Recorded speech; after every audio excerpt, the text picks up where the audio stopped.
जयति हरिरिचिन्त्य सर्वदेवैकवन्द्यगा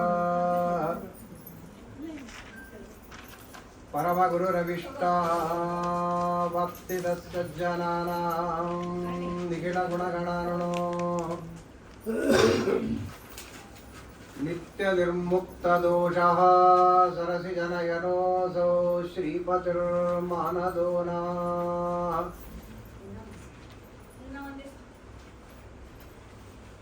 बुद्धिर्बलं यशोधैर्यं निर्भयत्वं अरोगता अजाड्यं वाक्पटुत्वं च हनुमत्स्मरणात् भवेत्। भवति यदनुभावात् ईडमूकोऽपि वाग्मी जडमतिरपि जन्तुर्जायते प्राज्ञमौलिः। सकलवचनचेतो देवता भारती सा मम वचसि निधत्तां सन्निधिं मानसे च। मिथ्या सिद्धान्तदुद्ध्वान्त विद्वंसन विचक्षणः जयतीर्थक्यतरणिर्भासतं नो हृदम्बरे। सत्याभिघ्नकराब्जोत्थान् पञ्चाशद्वर्षपूजकान् सत्यप्रमोदतीर्थार्यान् नौमिन्यायसुधारतान्। दासवर्यं दयायुक्तं दूरीकृतदुराशिषं हरिकथामृतवक्तारं जगन्नाथगुरुं भजे।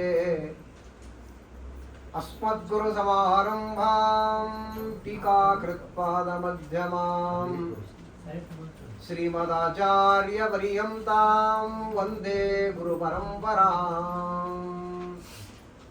स्वस्तिस्तु सदां अखिलसन्मङ्गलानि भवन्तु। श्लोकैकश्रवणपठनमात्रेण वक्तुश्च श्रोतॄणां निखिलकलिकितकल्मषावनोदनपटुतरे धर्माद्यखिलपुरुषार्थसाधनीभूते विविधसच्छास्त्रे परतरतत्त्ववर्णनं। हरिः ओम्। श्रीगुरुभ्यो नमः। ಹರಿಕಥಾಮೃತಸಾರ ಗುರುಗಳ ಕರುಣದಿಂದ ಪನಿತು ಬೇಳುವೆ ಪರಮ ಭಗವದ್ಭಕ್ತರಿದನಾದರದಿ ಕೇಳುವುದು.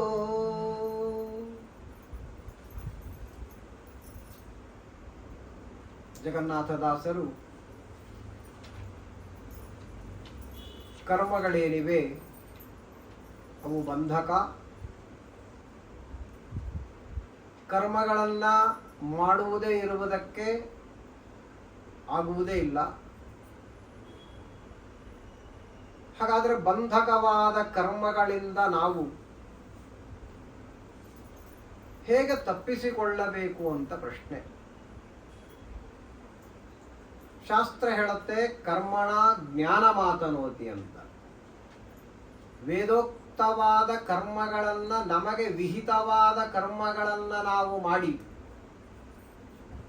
ಅದನ್ನು ಸರಿಯಾಗಿ ಭಗವಂತನಿಗೆ ಸಮರ್ಪಣೆಯನ್ನು ಮಾಡುವಾಗ ನಿಷ್ಕಾಮನೆಯಿಂದ ಮಾಡಿದಾಗ ಅದರ ಫಲವೇ ಜ್ಞಾನ. ನಮಗೆ ಯಥಾರ್ಥ ಜ್ಞಾನ ಹೇಗೆ ಬರುತ್ತೆ ಅಂದರೆ ಕರ್ಮಣ ಜ್ಞಾನ ಮಾತನೋತಿ. ಕರ್ಮದಿಂದಲೇ ಜ್ಞಾನ. ಆದ ಕಾರಣವೇ ಕರ್ಮಣ್ಣೇ ವಾಧಿಕಾರಸ್ತೆ ಅಂತ ಪರಮಾತ್ಮ ಹೇಳಿದ್ದು ನಮಗೆ. ಡೂ ಯುವರ್ ಡ್ಯೂಟಿ ಅಂತ ಅಷ್ಟು ಹೇಳ್ದ. ಮುಂದಿನದ್ದು ನೀನು ತಲೆ ಕೆಡಿಸ್ಕೋಬೇಡ. ಏನು ಕರ್ತವ್ಯ ಆಚರಣೆ ಎನ್ನುವುದು ಇದೆ ಅದನ್ನು ನೀನು ಮಾಡು ಅಷ್ಟೇ. ಅದನ್ನು ಹೇಗೆ ಮಾಡಬೇಕು? ಅದರಿಂದ ಏನಾದರೂ ಎಕ್ಸ್ಪೆಕ್ಟೇಷನ್ ಇರಬಾರದು. ಅದರ ನಿಷ್ಕಾಮನೆಯಿಂದ ಮಾಡಬೇಕು. ನಿನಗೆ ವಿಹಿತವಾದ ಕರ್ಮವನ್ನೇ ನೀನು ಮಾಡಬೇಕು. ಆ ಕರ್ಮವನ್ನು ನಿಷ್ಕಾಮನೆಯಿಂದ ಮಾಡಬೇಕು. ಅದೇ ಭಗವತ್ ಪೂಜಾ ಎಂಬುದಾಗಿ ಮಾಡಬೇಕು. ಅದನ್ನೇ ಭಕ್ತಿಯಿಂದ ಮಾಡಬೇಕು. ಆ ರೀತಿಯಲ್ಲಿ ಮಾಡಿದ ಕರ್ಮವನ್ನು ಭಗವಂತನಿಗೆ ಶಾಸ್ತ್ರ ಹೇಳಿದ ರೀತಿಯಲ್ಲಿ ಸಮರ್ಪಣೆ ಮಾಡಬೇಕು. ಇಷ್ಟು ಮಾಡಿದರೆ ಆ ಕರ್ಮ ಏನಿದೆ ಅದರ ಫಲವಾಗಿ ನಮಗೆ ಜ್ಞಾನ ಬರುತ್ತೆ. ಇದು ಒಂದಕ್ಕೆ ಒಂದು ಇಂಟರ್ಲಾಕ್ ಆಗಿರ್ತಕ್ಕಂಥದ್ದು ಯಾವಾಗಲೂ ಕೂಡ. ಜ್ಞಾನ, ಭಕ್ತಿ, ವೈರಾಗ್ಯ ಅಂತ ಕರಿತೇವಲ್ಲ, ಅದು ಅಷ್ಟೇ, ಒಂದಕ್ಕೊಂದು ಇಂಟರ್ಲಾಕ್ ಆಗಿದೆ. ಹಾಗೆಯೇ ಇಲ್ಲಿ ಕರ್ಮ ಮತ್ತು ಜ್ಞಾನ, ಸರಿಯಾದ ಕರ್ಮ ಮಾಡಿದರೆ, ನಿಷ್ಕಾಮವಾದ ಕರ್ಮವನ್ನ ಮಾಡಿದರೆ ಅದರ ಫಲ ಜ್ಞಾನ ಅಂತ ಹೇಳಿದರು. ಆ ಜ್ಞಾನ ಪುರಸ್ಸರವಾಗಿ ಕರ್ಮ ಮಾಡಬೇಕು. ಮತ್ತೆ ಬರೀ ಜ್ಞಾನ ಮಾಡ್ಕೊಂಡ್ಬಿಟ್ರೆ ಆಯ್ತು, ಕರ್ಮ ಮಾಡದೇ ಇದ್ರೆ ನಡೀತದೆ ಅಂದರೆ ಅದಿಲ್ಲ. ಅದು ಅದ್ವೈತ ಮತದಲ್ಲಿ ಹಾಗೆ ಹೇಳ್ತಾರೆ ಅವರು. ಜ್ಞಾನ ಮಾಡ್ಕೊಂಡ್ರೆ ಸಾಕು, ಯಾವ ಕರ್ಮ ಮಾಡಬೇಕಾಗಿಲ್ಲ. ಕೃಷ್ಣನ ಹೇಳನಲ್ರೇ, ಸರ್ವಧರ್ಮಾನ್ ಪರಿತ್ಯಜ್ಯ ಮಾಮೇಕಂ ಶರಣಂ ವ್ರಜ, ಹೀಗೆ ಅರ್ಥ ಮಾಡಿದ್ದಾರೆ. ಕೃಷ್ಣನೇ ಹೇಳಿದ ಮೇಲೆ ನೀವು ಯಾರು ಅಡ್ಡ ಮಾತಾಡೋರು? ಸರ್ವಧರ್ಮಾನ್ ಪರಿತ್ಯಜ್ಯ, ಎಲ್ಲಾ ಧರ್ಮ ಬಿಡು, ನನಗೆ ಶರಣು ಬಾ, ಅಷ್ಟೇ ಸಾಕು ಅಂದ್ಬಿಟ್ಟ ಪರಮಾತ್ಮ. ಹಾಗಾಗಿ ಎಲ್ಲ ಬಿಟ್ಟು ಕೂತ್ಬಿಡೋದು, ಹರೇ ರಾಮ ಹರೇ ಕೃಷ್ಣ ಅಂತ ಅನ್ಕೊಂಡು ಕೂತ್ಬಿಡೋದು. ತಾನಿಲ್ಲ, ಸಂಧ್ಯಾನ ದೇವ್ರ ಪೂಜೆ ಇಲ್ಲ, ಶಾಸ್ತ್ರ ಇಲ್ಲ, ಪಾಠ ಇಲ್ಲ, ಮಡಿ ಇಲ್ಲ, ಮೈಲಿಗೆ ಇಲ್ಲ. ಇದು ಅರ್ಥ ಏನೋ ಇದ್ರು ಅದು ಹೇಳಿದ್ದಾನೇನು? ಎಷ್ಟು ದಡ್ಡತನದ ಅರ್ಥಗಳನ್ನ ಮಾಡ್ತಾರೆ ನೋಡ್ರಿ. ಕಾಮನ್ ಸೆನ್ಸ್ ಇಲ್ಲ ಅವರಿಗೆ. ಶಾಸ್ತ್ರ ಗೀಸ್ತ್ರ ಒಂದು ಕಡೆ ಇರಲಿ, ಕಾಮನ್ ಸೆನ್ಸ್ ಬೇಕಲ್ರಿ. ನಿಜವಾಗಿ ಭಗವದ್ಗೀತೆಯ ಅರ್ಥ ಸರ್ವಧರ್ಮಾನ್ ಪರಿತ್ಯಜ್ಯ ಅಂತ ಅವರೇನು ಅರ್ಥ ಮಾಡ್ತಾರೆ ಅದೇ ಅರ್ಥ ಆಗಿದ್ರೆ ಅರ್ಜುನನಿಗೆ ಯುದ್ಧ ಮಾಡುವಂತ ಯಾಕ್ರೆ ಹೇಳ್ಬೇಕು ದೇವರು?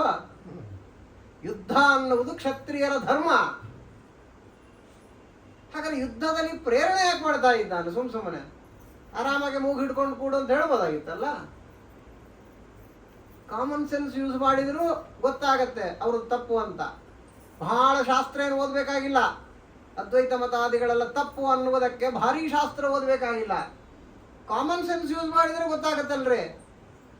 ಅವ್ನು ಕೇಳಿದ್ದೆ ಅದನ್ನ, ನಾ ಆರಾಮಾಗೆ ಕಾಡಿಗೆ ಹೋಗ್ತೀನಪ್ಪ, ಯಾವುದೋ ಆಶ್ರಮ ಗೀಶ್ರಮ ಹೋಗ್ತಕ್ಕಂಥವನಾಗ್ತೇನೆ, ಪಾಠ ಪ್ರವಚನ ಮಾಡ್ತೇನೆ, ಮೂಗು ಹಿಡ್ಕೊಂಡು ಕೂತ್ ಬಿಡ್ತೀನಿ ತಣ್ಣಗೆ.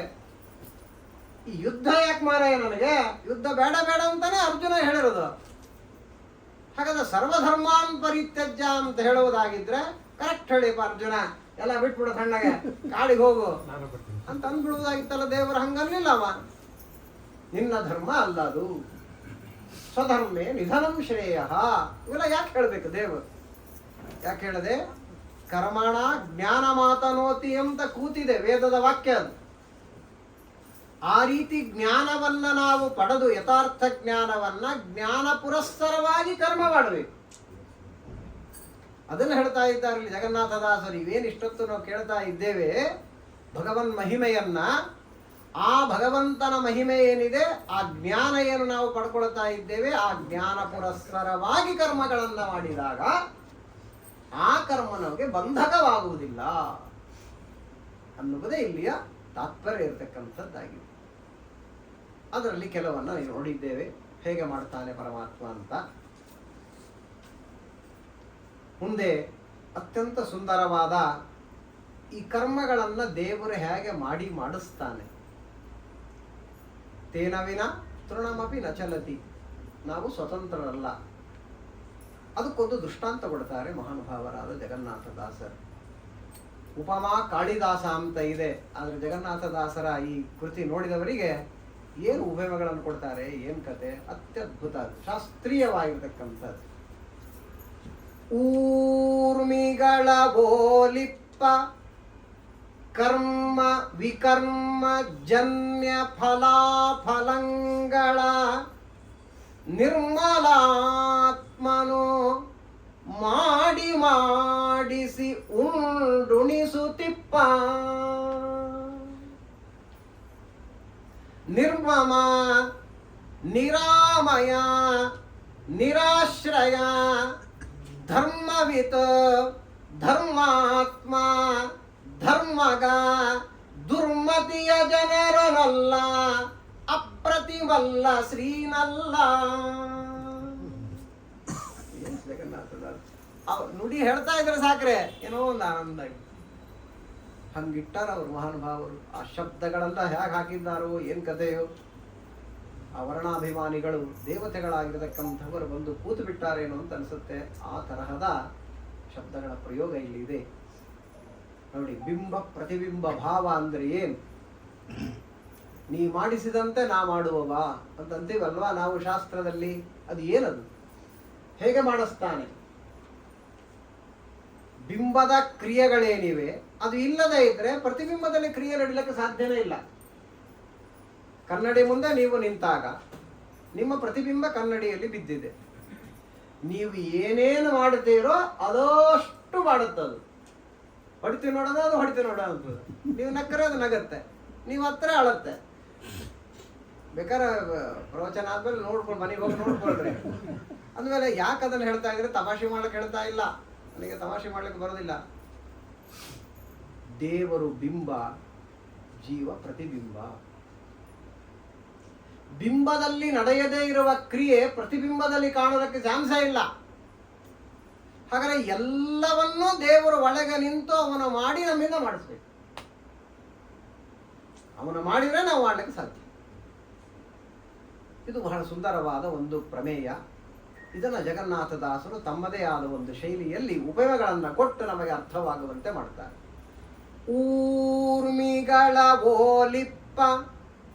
ಊರ್ಮಿಗಳು ಅಂದ್ರೆ ಅಲೆಗಳು ಅಂತ ಅರ್ಥ. ಸಮುದ್ರದ ದಂಡೆಯಲ್ಲಿ ನಾವು ನಿಂತಾಗ ಅಲೆಗಳು ಬರ್ತಾನೇ ಇರ್ತವೆ. ಒಂದಾದ್ಮೇಲೆ ಅಲೆಗಳು ಬರ್ತಾನೆ ಇರ್ತವೆ. ಅವಾಗ ಎಂಡಿಲ್ಲ. ಕರ್ಮಗಳು ಹಾಗಿವೆ. ನಮ್ಮ ಸತ್ಯನಿಧಿ ತೀರ್ಥರಂತ ಏನಿದ್ದಾರೆ ಕರ್ನೂಲಿನಲ್ಲಿ, ಈಗ ಅವರ ವೃಂದಾವನ ಇದೆ, ಅವರು ಹಾಗೆ ಹೇಳ್ತಾರೆ. ಒಬ್ಬ ಹೋಗಿ ನಿಂತಿದ್ದಂತ ಸಮುದ್ರ ದಂಡಿಗೆ. ಬೆಳಿಗ್ಗೆ ಬಂದಾನೆ, ಹಂಗೆ ನಿಂತಾನೆ.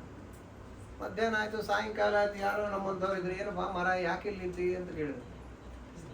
ಇಲ್ಲ, ಸ್ನಾನ ಮಾಡಕ್ ಬಂದೀನಿ ಅಂದವ.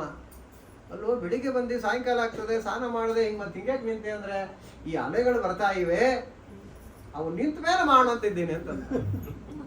ಸಾಧ್ಯನಾ ಅದು? ಅಲೆಗಳು ನಿಲ್ಲುವುದಿಲ್ಲ. ಹಾಗಾಗಿ ಕರ್ಮಗಳು ಅಲೆಗಳಿದ್ದಾರೆ. ಊರ್ಮಿಗಳ ಓಲಿಪ್ಪ. ಯಾವುದು? ಕರ್ಮ ವಿಕರ್ಮ ಅಂದ್ರೆ ಸತ್ಕರ್ಮ ದುಷ್ಕರ್ಮ. ಅದರ ಫಲ ಜನ್ಯ, ಅದರಿಂದ ಹುಟ್ಟುವುದು ಯಾವುದು? ಫಲ ಫಲಗಳು. ಫಲ ಅಂದ್ರೆ ಪುಣ್ಯ, ಅಫಲ ಅಂತಂದ್ರೆ ಪಾಪ. ಆಯ್ತಲ್ಲ?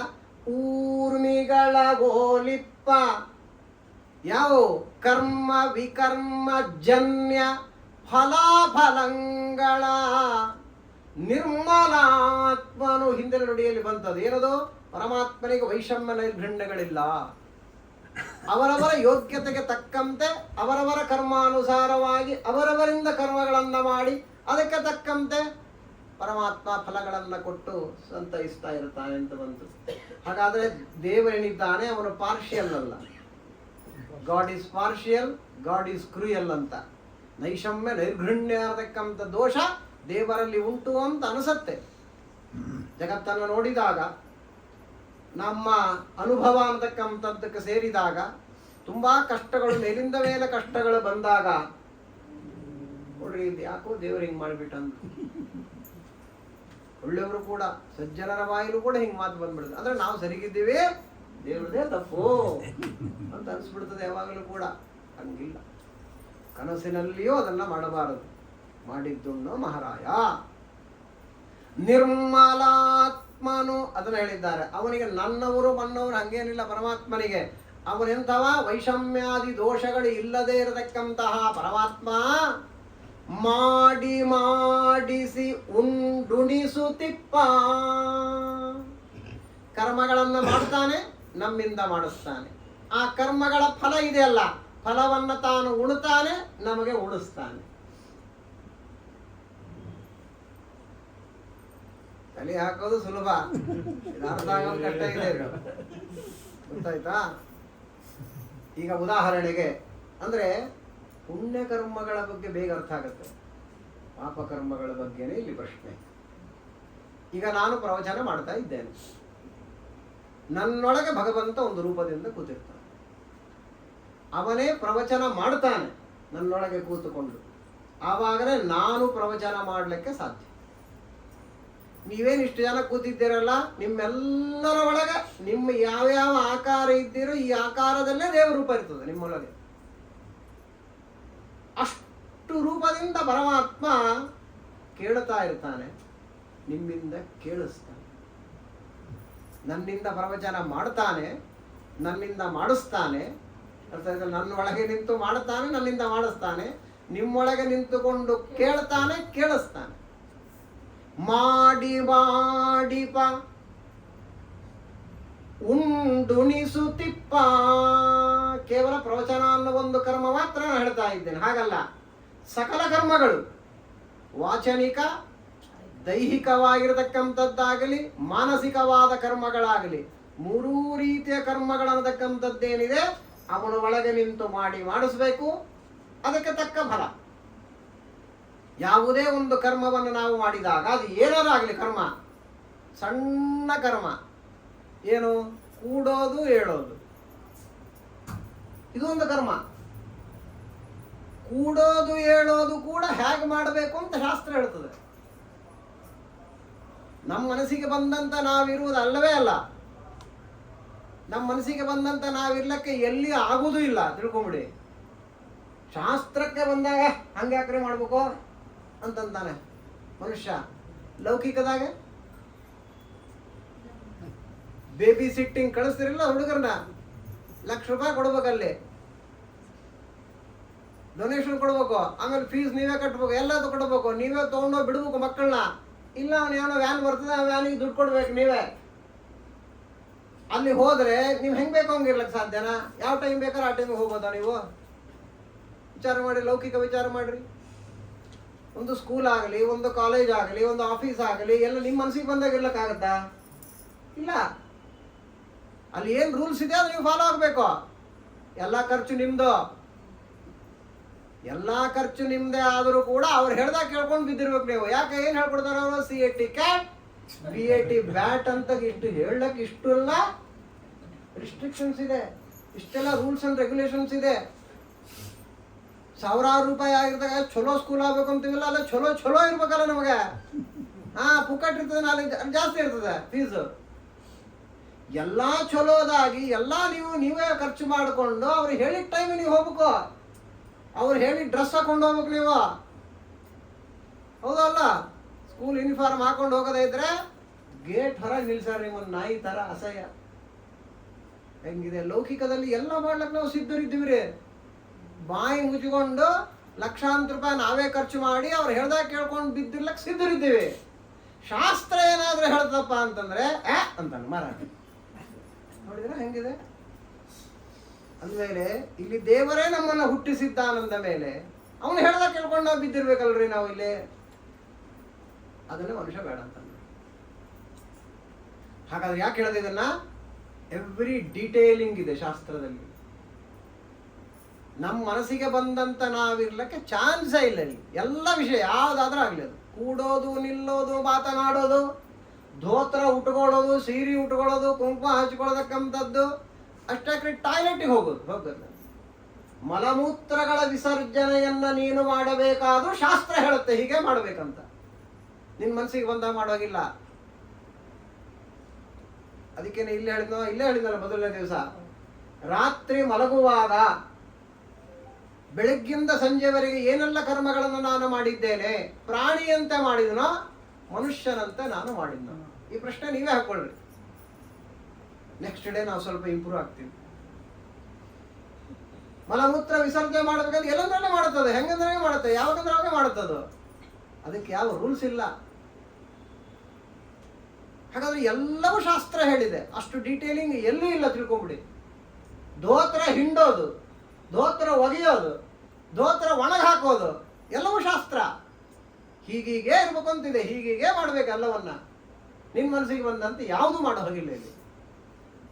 ಯಾಕಿದನ್ನು ಹೇಳ್ತಾ ಇದ್ದೇನೆ? ಕರ್ಮ ವಿಕರ್ಮ ಅಲ್ಲಿದೆ. ಅಲ್ಲಿ ಪ್ರತಿಯೊಂದು ಕರ್ಮಗಳು, ಅದು ಸಣ್ಣ ಕರ್ಮ ಇರಲಿ ದೊಡ್ಡ ಕರ್ಮ ಇರಲಿ, ಶಾಸ್ತ್ರ ಹೇಳಿದ ರೀತಿಯಲ್ಲಿ ಮಾಡಿದೆಯೋ ಅದೇನಾಗತ್ತೆ? ಪುಣ್ಯ ಬರ್ತಾ ಇದೆ.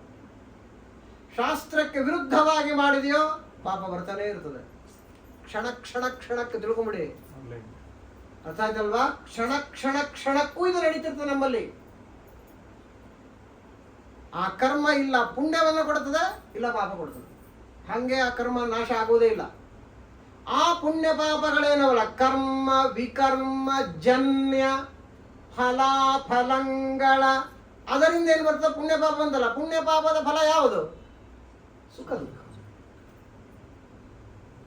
ಅದನ್ನು ಹೇಳಿದ್ದೇನೆ ಮೊನ್ನೆ.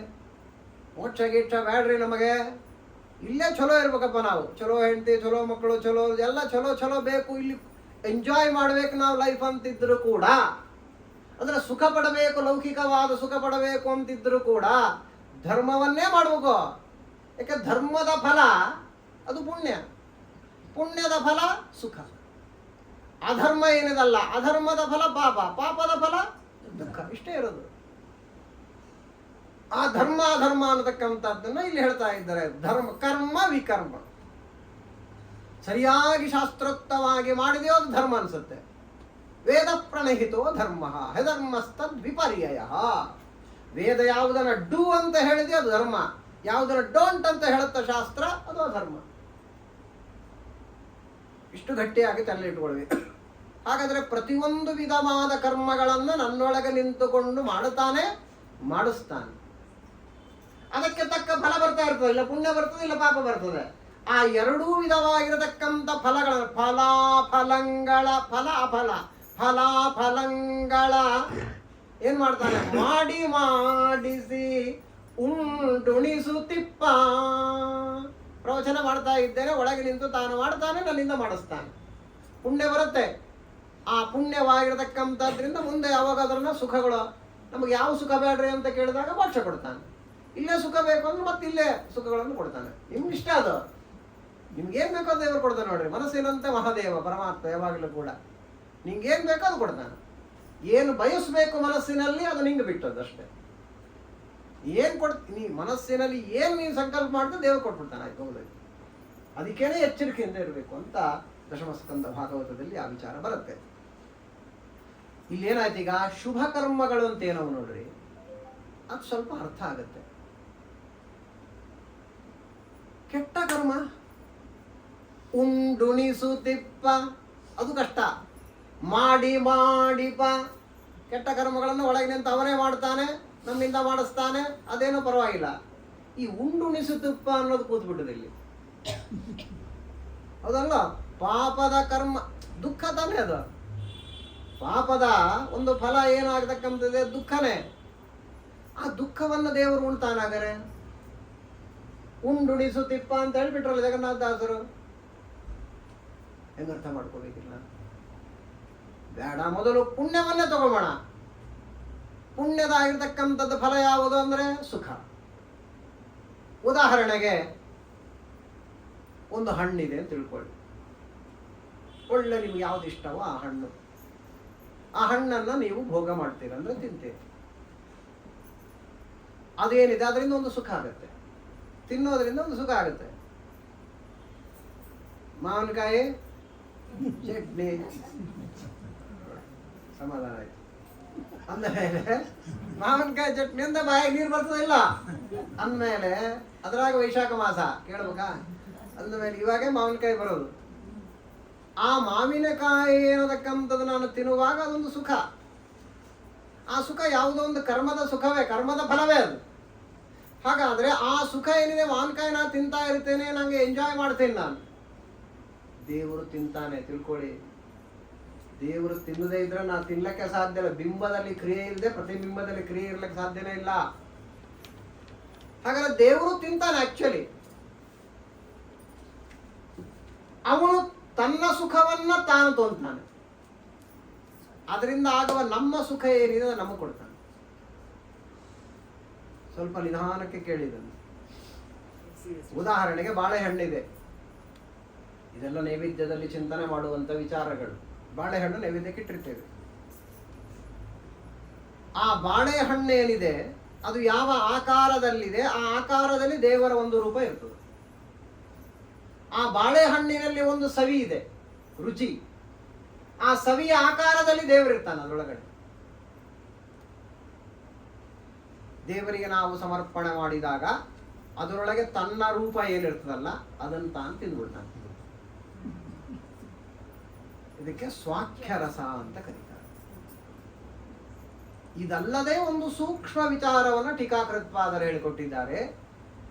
ಆ ವಸ್ತುವಿನಲ್ಲಿಯೂ ಕೂಡ ದೇವರದ್ದೇ ಆದ ಎಕ್ಸ್ಕ್ಲೂಸಿವ್ ಆಗಿ ಭಗವಂತನಿಗೆ ಸಂಬಂಧಪಟ್ಟಂತ ಒಂದು ರಸ ಇರುತ್ತೆ ಅಂತ ಟೀಕಾರ ಹೇಳಿದ್ದಾರೆ. ಅದು ಅವನದ್ದೇ, ಅದೇನಂತ ನಮಗೆ ಅರ್ಥ ಆಗೋದು ಅಂತ ಹೇಳಿದ್ದಾರೆ. ತಾನು ತಗೊಂಡ್ಬಿಡ್ತಾನೆ, ತನ್ನ ಭಾಗವನ್ನ ತಾನು ತೆಗೆದುಕೊಳ್ತಾನೆ, ತನ್ನನ್ನೇ ತಾನು ತಿಂತಾನೆ. ಅಂದ್ರೆ ಬಾಳೆಹಣ್ಣಿನಲ್ಲಿ ಏನು ಒಂದು ಅದರ ಸವಿ ಇದೆ, ಆ ಸವಿಯ ರೂಪದಲ್ಲಿ ದೇವರಿರ್ತಾನೆ, ತನ್ನನ್ನು ತಾನೇ ತಿಂದ್ಬಿಡ್ತಾನೆ. ಇದಕ್ಕೆ ಸ್ವಾಖ್ಯರಸ ಅಂತ ಹೆಸರು. ಆ ಬಾಳೆಹಣ್ಣು ಏನಿದೆ, ಆಕ್ಚುಲ್ ಆಗಿ ಬಾಳೆಹಣ್ಣು ನಾವು ತಿಂತೇವೆ. ಇಲ್ಲಿ ಎರಡು, ಮತ್ತೆ ಪ್ರತಿಮೆಗಳಲ್ಲಿ ನಾವು ದೇವರ ಪೂಜೆಯನ್ನ ಮಾಡುವಾಗ ಏನು ನೈವೇದ್ಯ ಮಾಡ್ತೇವೆ, ಆವಾಗ ಪರಮಾತ್ಮ ಏನ್ ಮಾಡ್ತಾನೆ, ವಸ್ತುಗಳಲ್ಲಿರುವ ಸಾರ ಮಾತ್ರ ಸ್ವೀಕಾರ ಮಾಡ್ತಾನೆ. ವಸ್ತುವನ್ನ ಡೈರೆಕ್ಟ್ ಆಗಿ ಸ್ವೀಕಾರ ಮಾಡೋದಿಲ್ಲ. ಆದ್ರೆ ವಸ್ತುವನ್ನ, ಅದೇ ಬಾಳೆಹಣ್ಣನ್ನು ನಾನು ತಿನ್ನುವಾಗ ನನ್ನೊಳಗೇನು ದೇವರಿದ್ದಾನಲ್ಲ ಆ ಪರಮಾತ್ಮ ತಿಂತಾನೆ, ಬಾಳೆಹಣ್ಣನ್ನೇ ತಿಂತಾನೆ. ಆವಾಗ ನಾ ತಿನ್ಲಿಕ್ಕೆ ಸಾಧ್ಯ. ಆದರೆ ಬಾಳೆಹಣ್ಣು ಅಂದ್ರೆ ಆ ವಸ್ತುವನ್ನೇ ನೇರವಾಗಿ ತಿಂತಾನೆ. ಹಾಗೆ ತಿನ್ನಬೇಕಾದರೂ ಕೂಡ ತನ್ನದನ್ನ ತಾನು ತಿಂತಾನೆ, ನಮ್ಮದ್ದನ್ನು ನಮಗೆ ಕೊಡ್ತಾನೆ ಪರಮಾತ್ಮ. ಬಹಳ ಸೂಕ್ಷ್ಮವಾದ ವಿಚಾರ ಇದು. ಅದರಿಂದ ಏನೋ ಒಂದು ಸುಖ ಇದೆಯಲ್ಲ, ಚಟ್ನಿ ಪುಡಿ ಒಂಥರ ಸುಖ, ಪಾಯಸ ಒಂಥರ ಸುಖ, ಒಂದೊಂದೊಂದೊಂದು ಥರ ಸುಖ. ಆ ರುಚಿ ಇರ್ತದಲ್ಲ, ಆ ಸವಿಯನ್ನ ಸವಿಬೇಕಾದ್ರೆ ಏನೊಂದು ಸುಖ ಆಗತ್ತೆ, ಆ ಲೌಕಿಕವಾದ ಸುಖವನ್ನು ನಮಗೆ ಕೊಡ್ತಾನೆ. ತನ್ನದೇ ಆದ ಸುಖ ಏನಿದೆ, ತನ್ನ ಸುಖವನ್ನ ತಾನು ಭೋಗ ಮಾಡ್ತಾನೆ ಅಷ್ಟೇ. ಅವನು ಈ ಸುಖಗಳನ್ನ ಅವನು ಪಡ್ತಕ್ಕಂಥದ್ದಾಗುತ್ತೆ. ಮಾಡಿ ಮಾಡಿಪ ಉಣಿಸುತ್ತಿಪ್ಪ. ಇದು ಸತ್ಕರ್ಮಗಳಿಗೆ, ಸುಖಕ್ಕೆ ಬಹಳ ಸುಲಭವಾಗಿ ಅರ್ಥ ಆಗುತ್ತೆ. ಕೆಟ್ಟ ಕರ್ಮಗಳ ವಿಚಾರಣೆ ಸಮಸ್ಯೆ.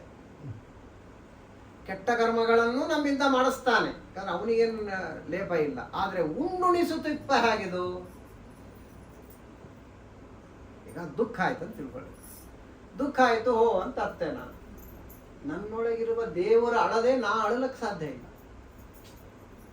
ಯಾಕಂದ್ರೆ ದೇವರು ಅಳತಾನ. ಅದಕ್ಕೆ ಹೇಳಿದ್ರು ಮನೆಗೆ ಹೋಗಿ ನೋಡ್ರಿ ಅಂತ, ಕನ್ನಡಿ ಮುಂದೆ ನಿಂತ್ಕೊಳ್ರಿ, ಓ ಅಂತ ಅಳ್ರಿ, ಅದು ಅಳ್ತದೆ. ನಿಮ್ ಪ್ರತಿಬಿಂಬ ಅಳ್ತದೆ. ನೀವು ನಗತಾ ಇದ್ರೆ ಅದು ಅಳ್ತದ ಇಲ್ಲ. ಹಾಗಾದ್ರೆ ದೇವರು ಬಿಂಬನಾಗಿದ್ದಾನೆ, ನಾವು ಪ್ರತಿಬಿಂಬನಾಗಿದ್ದೇವೆ. ಹೇಗೆ ಮಾಡ್ತಾನೆ ಅಂದ್ರೆ, ಆಕ್ಚುಲಿ ದೇವರು ಅಳ್ತಾನ್ರಿ, ಗೊತ್ತಾಯ್ತಿಲ್ಲ? ದೇವರು ಅಳ್ತಾನೆ, ತತ್ ಸಮಾನವಾದ ಕ್ರಿಯೆ ನಮ್ಮಲ್ಲಿ ನಡೀತದೆ. ಉದಾಹರಣೆ ಹೇಳ್ತೇನೆ, ನಿಮಗೆ ಸ್ವಲ್ಪ ಕ್ಲಿಯರ್ ಆಗುತ್ತೆ. ಅದು ಜಿ ಟಿವಿ ಆ ಟಿವಿ ಅವರು ಬಂದರು ಅಂತ ತಿಳ್ಕೊಳ್ಳಿ ನಿಮ್ಮ ಮನೆಗೆ. ನಿಮಗೊಂದು ಯಾವುದೋ ಒಂದು ಸೀರಿಯಲ್ ಅದೇ, ನಿಮಗೆ ಒಂದು ಆಕ್ಟಿಂಗ್ ಮಾಡ್ಲಿಕ್ಕೆ ಬರ್ತೀರಾ ಅಂತ ನಿಮ್ಮನ್ನು ಕೇಳ್ತಾರೆ. ಖುಷಿಯೋ ಖುಷಿ. ನಿಮ್ಗೆ ಮನೆಗೆ ಬಂದು ಕೇಳ್ತಾರಂದ್ರೆ ಟಿವಿಯಾಗ ನಾ ಬರ್ತೇನೆ ಅಂದ್ರೆ ಖುಷಿ. ಏನ್ ಪಾರ್ಟ್ ಮಾಡ್ಬೇಕಾದ್ರೆ ಹೋ ಅಂತ ಅಳ್ಬೇಕಷ್ಟೆ.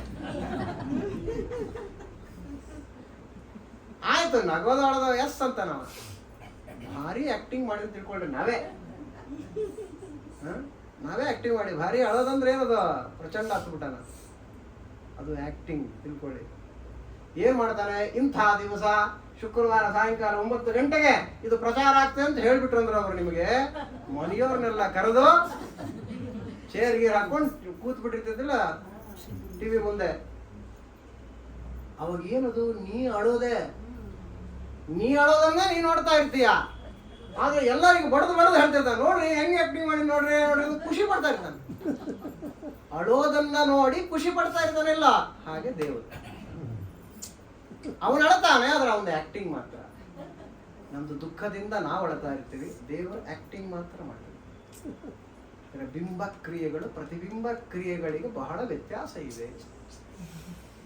ಅದು ಸ್ವಾಖ್ಯವಾದ ಕರ್ಮ, ಅದು ಸ್ವಾಖ್ಯವಾಗಿರ್ತಕ್ಕಂಥ ಸುಖ ಏನಿದೆ ಅದನ್ನ ಅವನು ಅನುಭವಿಸ್ತಾ ಇರ್ತಾನೆ. ನಮ್ಮದನ್ನ ನಮಗೆ ಪರಮಾತ್ಮ ಉಳಿಸ್ತಾ ಇರ್ತಾನೆ. ಊರ್ಮಿಗಳ ಓಲಿಪ್ಪ, ಅನಾಧಿಕಾರದಿಂದ ಕರ್ಮಗಳನ್ನು ಮಾಡ್ತಾನೇ ಬಂದಿದ್ದಾನೆ. ಹೇಗದು ಅಲೆಗಳಂತೆ ಕಂಟಿನ್ಯೂಸ್ ಆಗಿ ಅಲೆಗಳು ಬರ್ತಾನೆ ಇರ್ತವೆ. ಸಮುದ್ರ ಎಲ್ಲಿರೋರಿಗೆ ಇರ್ತದೋ ಅಲ್ಲಿವರೆಗೆ ಅಲೆಗಳು ಬರ್ತಾನೆ ಇರ್ತವೆ, ಅಲೆಗಳು ನಿಲ್ಲುವುದೇ ಇಲ್ಲ. ಊರ್ಮಿಗಳ ಓಲಿಪ್ಪ ಕರ್ಮ ವಿಕರ್ಮ ಜನ್ಯ ಫಲಾಫಲಗಳನ್ನು ನಿರ್ಮಲ, ಇದೇ ನಿರ್ಮಲಾತ್ಮ ಅನ್ನುವ ಶಬ್ದ ತೂಕದ ಶಬ್ದ ಇಲ್ಲಿ. ಅವನು ಮಾತ್ರ ನಿರ್ಲಿಪ್ತ, ಅವನು ಕೇವಲ ಆಕ್ಟಿಂಗ್ ಮಾಡ್ತಾನೆ. ಅದೊಂದು ಅವನಿಗೊಂದು ಲೀಲ ಅಷ್ಟೇ. ದೇವರಿಗೆ ನಾವು ನಮ್ಮ ಹಾಗೆ ಗೊಳು ಅಂತ ಅಳೋದಿಲ್ಲ, ಅವನು ಅಳ್ತಾನೆ. ತಾನು ಅಳೋದನ್ನು ನೋಡಿ ತಾನು ಎಂಜಾಯ್ ಮಾಡ್ತಾನೆ. ನಾವು ಅಳ್ತಾ ಇದ್ರೆ ಕೆಲವರಿಗೆ ಖುಷಿ ಆಗ್ತದಿಲ್ಲ ಅಂತವ್ರು ಇರ್ತಾರೆ, ಅದಲ್ಲ ಅದ್ರೊಳಗೂ ದೇವ್ರು ಇರ್ತಾನೆ. ಮತ್ತೆ ಅಂದ್ರೆ ತಾನು ಅಳೋದನ್ನ ಇನ್ನೊಂದು ರೂಪದಿಂದ ನೋಡಿ ತಾನೇ ಎಂಜಾಯ್ ಮಾಡ್ತಿರ್ತಾನೆ. ನಾ ಎಷ್ಟು ಚೆನ್ನಾಗಿ ಅಳ್ತಾ ಇದ್ದೆ, ನಾ ಹೆಂಗೆ ಇರುತ್ತೆ ಹೇಳಿದ್, ನಾ ಏನು ಒಂದು ಎಕ್ಸಾಂಪಲ್ ಹೇಳಿದ್, ನೋಡ್ರಿ ಎಷ್ಟು ಚೆನ್ನಾಗಿ ಆಕ್ಟಿಂಗ್ ಮಾಡಿದ್ದೀನಿ ಅಂತ ಖುಷಿ ಅವನಿಗೆ. ಅದು ಆಕ್ಟಿಂಗ್ ಮಾತ್ರ, ಅದು ನಿಜವಾದ ದುಃಖ ಅಲ್ಲ. ಹಂಗೆ ಪರಮಾತ್ಮ ಎಂಜಾಯ್ ಮಾಡ್ತಾನೆ ಇರ್ತಾನೆ ಇಡೀ ಜಗತ್ತಿನಲ್ಲಿ. ಪರಮಾತ್ಮ ಎಲ್ಲರೊಳಗಿದ್ದಾನೆ, ಕೆಟ್ಟವರೊಳಗಿದ್ದಾನೆ, ಒಳ್ಳೆಯವರೊಳಗಿದ್ದಾನೆ, ಪ್ರತಿಯೊಬ್ಬರೊಳಗೆ ಇದ್ದು ಭಾರಿ ಎಂಜಾಯ್ ಮಾಡ್ತಾ ಇರ್ತಾನೆ. ಆ ಎಂಜಾಯ್ ಕೂಡ ತನ್ನದೇ. ಅದು ಮತ್ತೆ ಇನ್ನೊಂದು ವಸ್ತುವಿನಿಂದ ಬರತಕ್ಕಂತಹ ಸುಖ ದೇವರಿಗೆ ಇಲ್ಲ, ನಮಗೇ ಇಲ್ಲ. ಮೋಕ್ಷದಲ್ಲಿ ಅದು ಹೊರಗಿಂದ ಬರತಕ್ಕಂಥ ಸುಖ ಅಲ್ಲ. ಮೋಕ್ಷದಲ್ಲಿ ತಿಳ್ಕೊಬಿಡ್ರಿ, ಸ್ವಸ್ವರೂಪ ಆನಂದ ಆವಿರ್ಭಾವ ಅನ್ನುವುದು ಮೋಕ್ಷ. ನನ್ನ ಒಳಗಿರತಕ್ಕಂಥ ಸುಖವನ್ನೇ ನಾನು ಎಂಜಾಯ್ ಮಾಡೋದು ಅಷ್ಟೇ. ಲಕ್ಷ್ಮೀದೇವಿನ ಹಾಗೇನೆ ತನ್ನ ಸ್ವರೂಪದಲ್ಲಿರುವ ಸುಖವನ್ನು ತಾನು ಎಂಜಾಯ್ ಮಾಡ್ತಾಳೆ. ಅದಕ್ಕೆ ದೇವರ ಸಹಾಯ ಬೇಕಷ್ಟೇ. ಬಹಳ ಕೇರ್ಫುಲ್ ಆಗಿರ್ರಿ. ಮೋಕ್ಷದಲ್ಲಿ ಕೂಡ ಎಲ್ಲ ಇದೆ ಅಂತ ಹೇಳ್ತಾರೆ. ನಿಜವಾದ ಎಲ್ಲ ಇದೆ, ಇಲ್ಲ ಅಂತ ಅರ್ಥ ಅಲ್ಲ. ಅಲ್ಲಿ ಊಟ ಇದೆ, ತಿಂಡಿ ಇದೆ, ಹೆಣ್ಣು ಹೊಣ್ಣು ಮಣ್ಣು ಎಲ್ಲ ಇದೆ ಅಂತ ಹೇಳ್ತಾರೆ. ಆದ್ರೆ ಇಲ್ಲಿ ಅಂತೆಲ್ಲ ಬಹಳ ಎಚ್ಚರಿಕೆಯಿಂದ ಇರಬೇಕು. ಯಾಕಂದ್ರೆ ಹೊರಗಿನ ವಸ್ತುವಿನಿಂದ ಬರುವ ಸುಖ ಅಲ್ಲೇ ಅಲ್ಲ ಮೋಕ್ಷದ್ದು.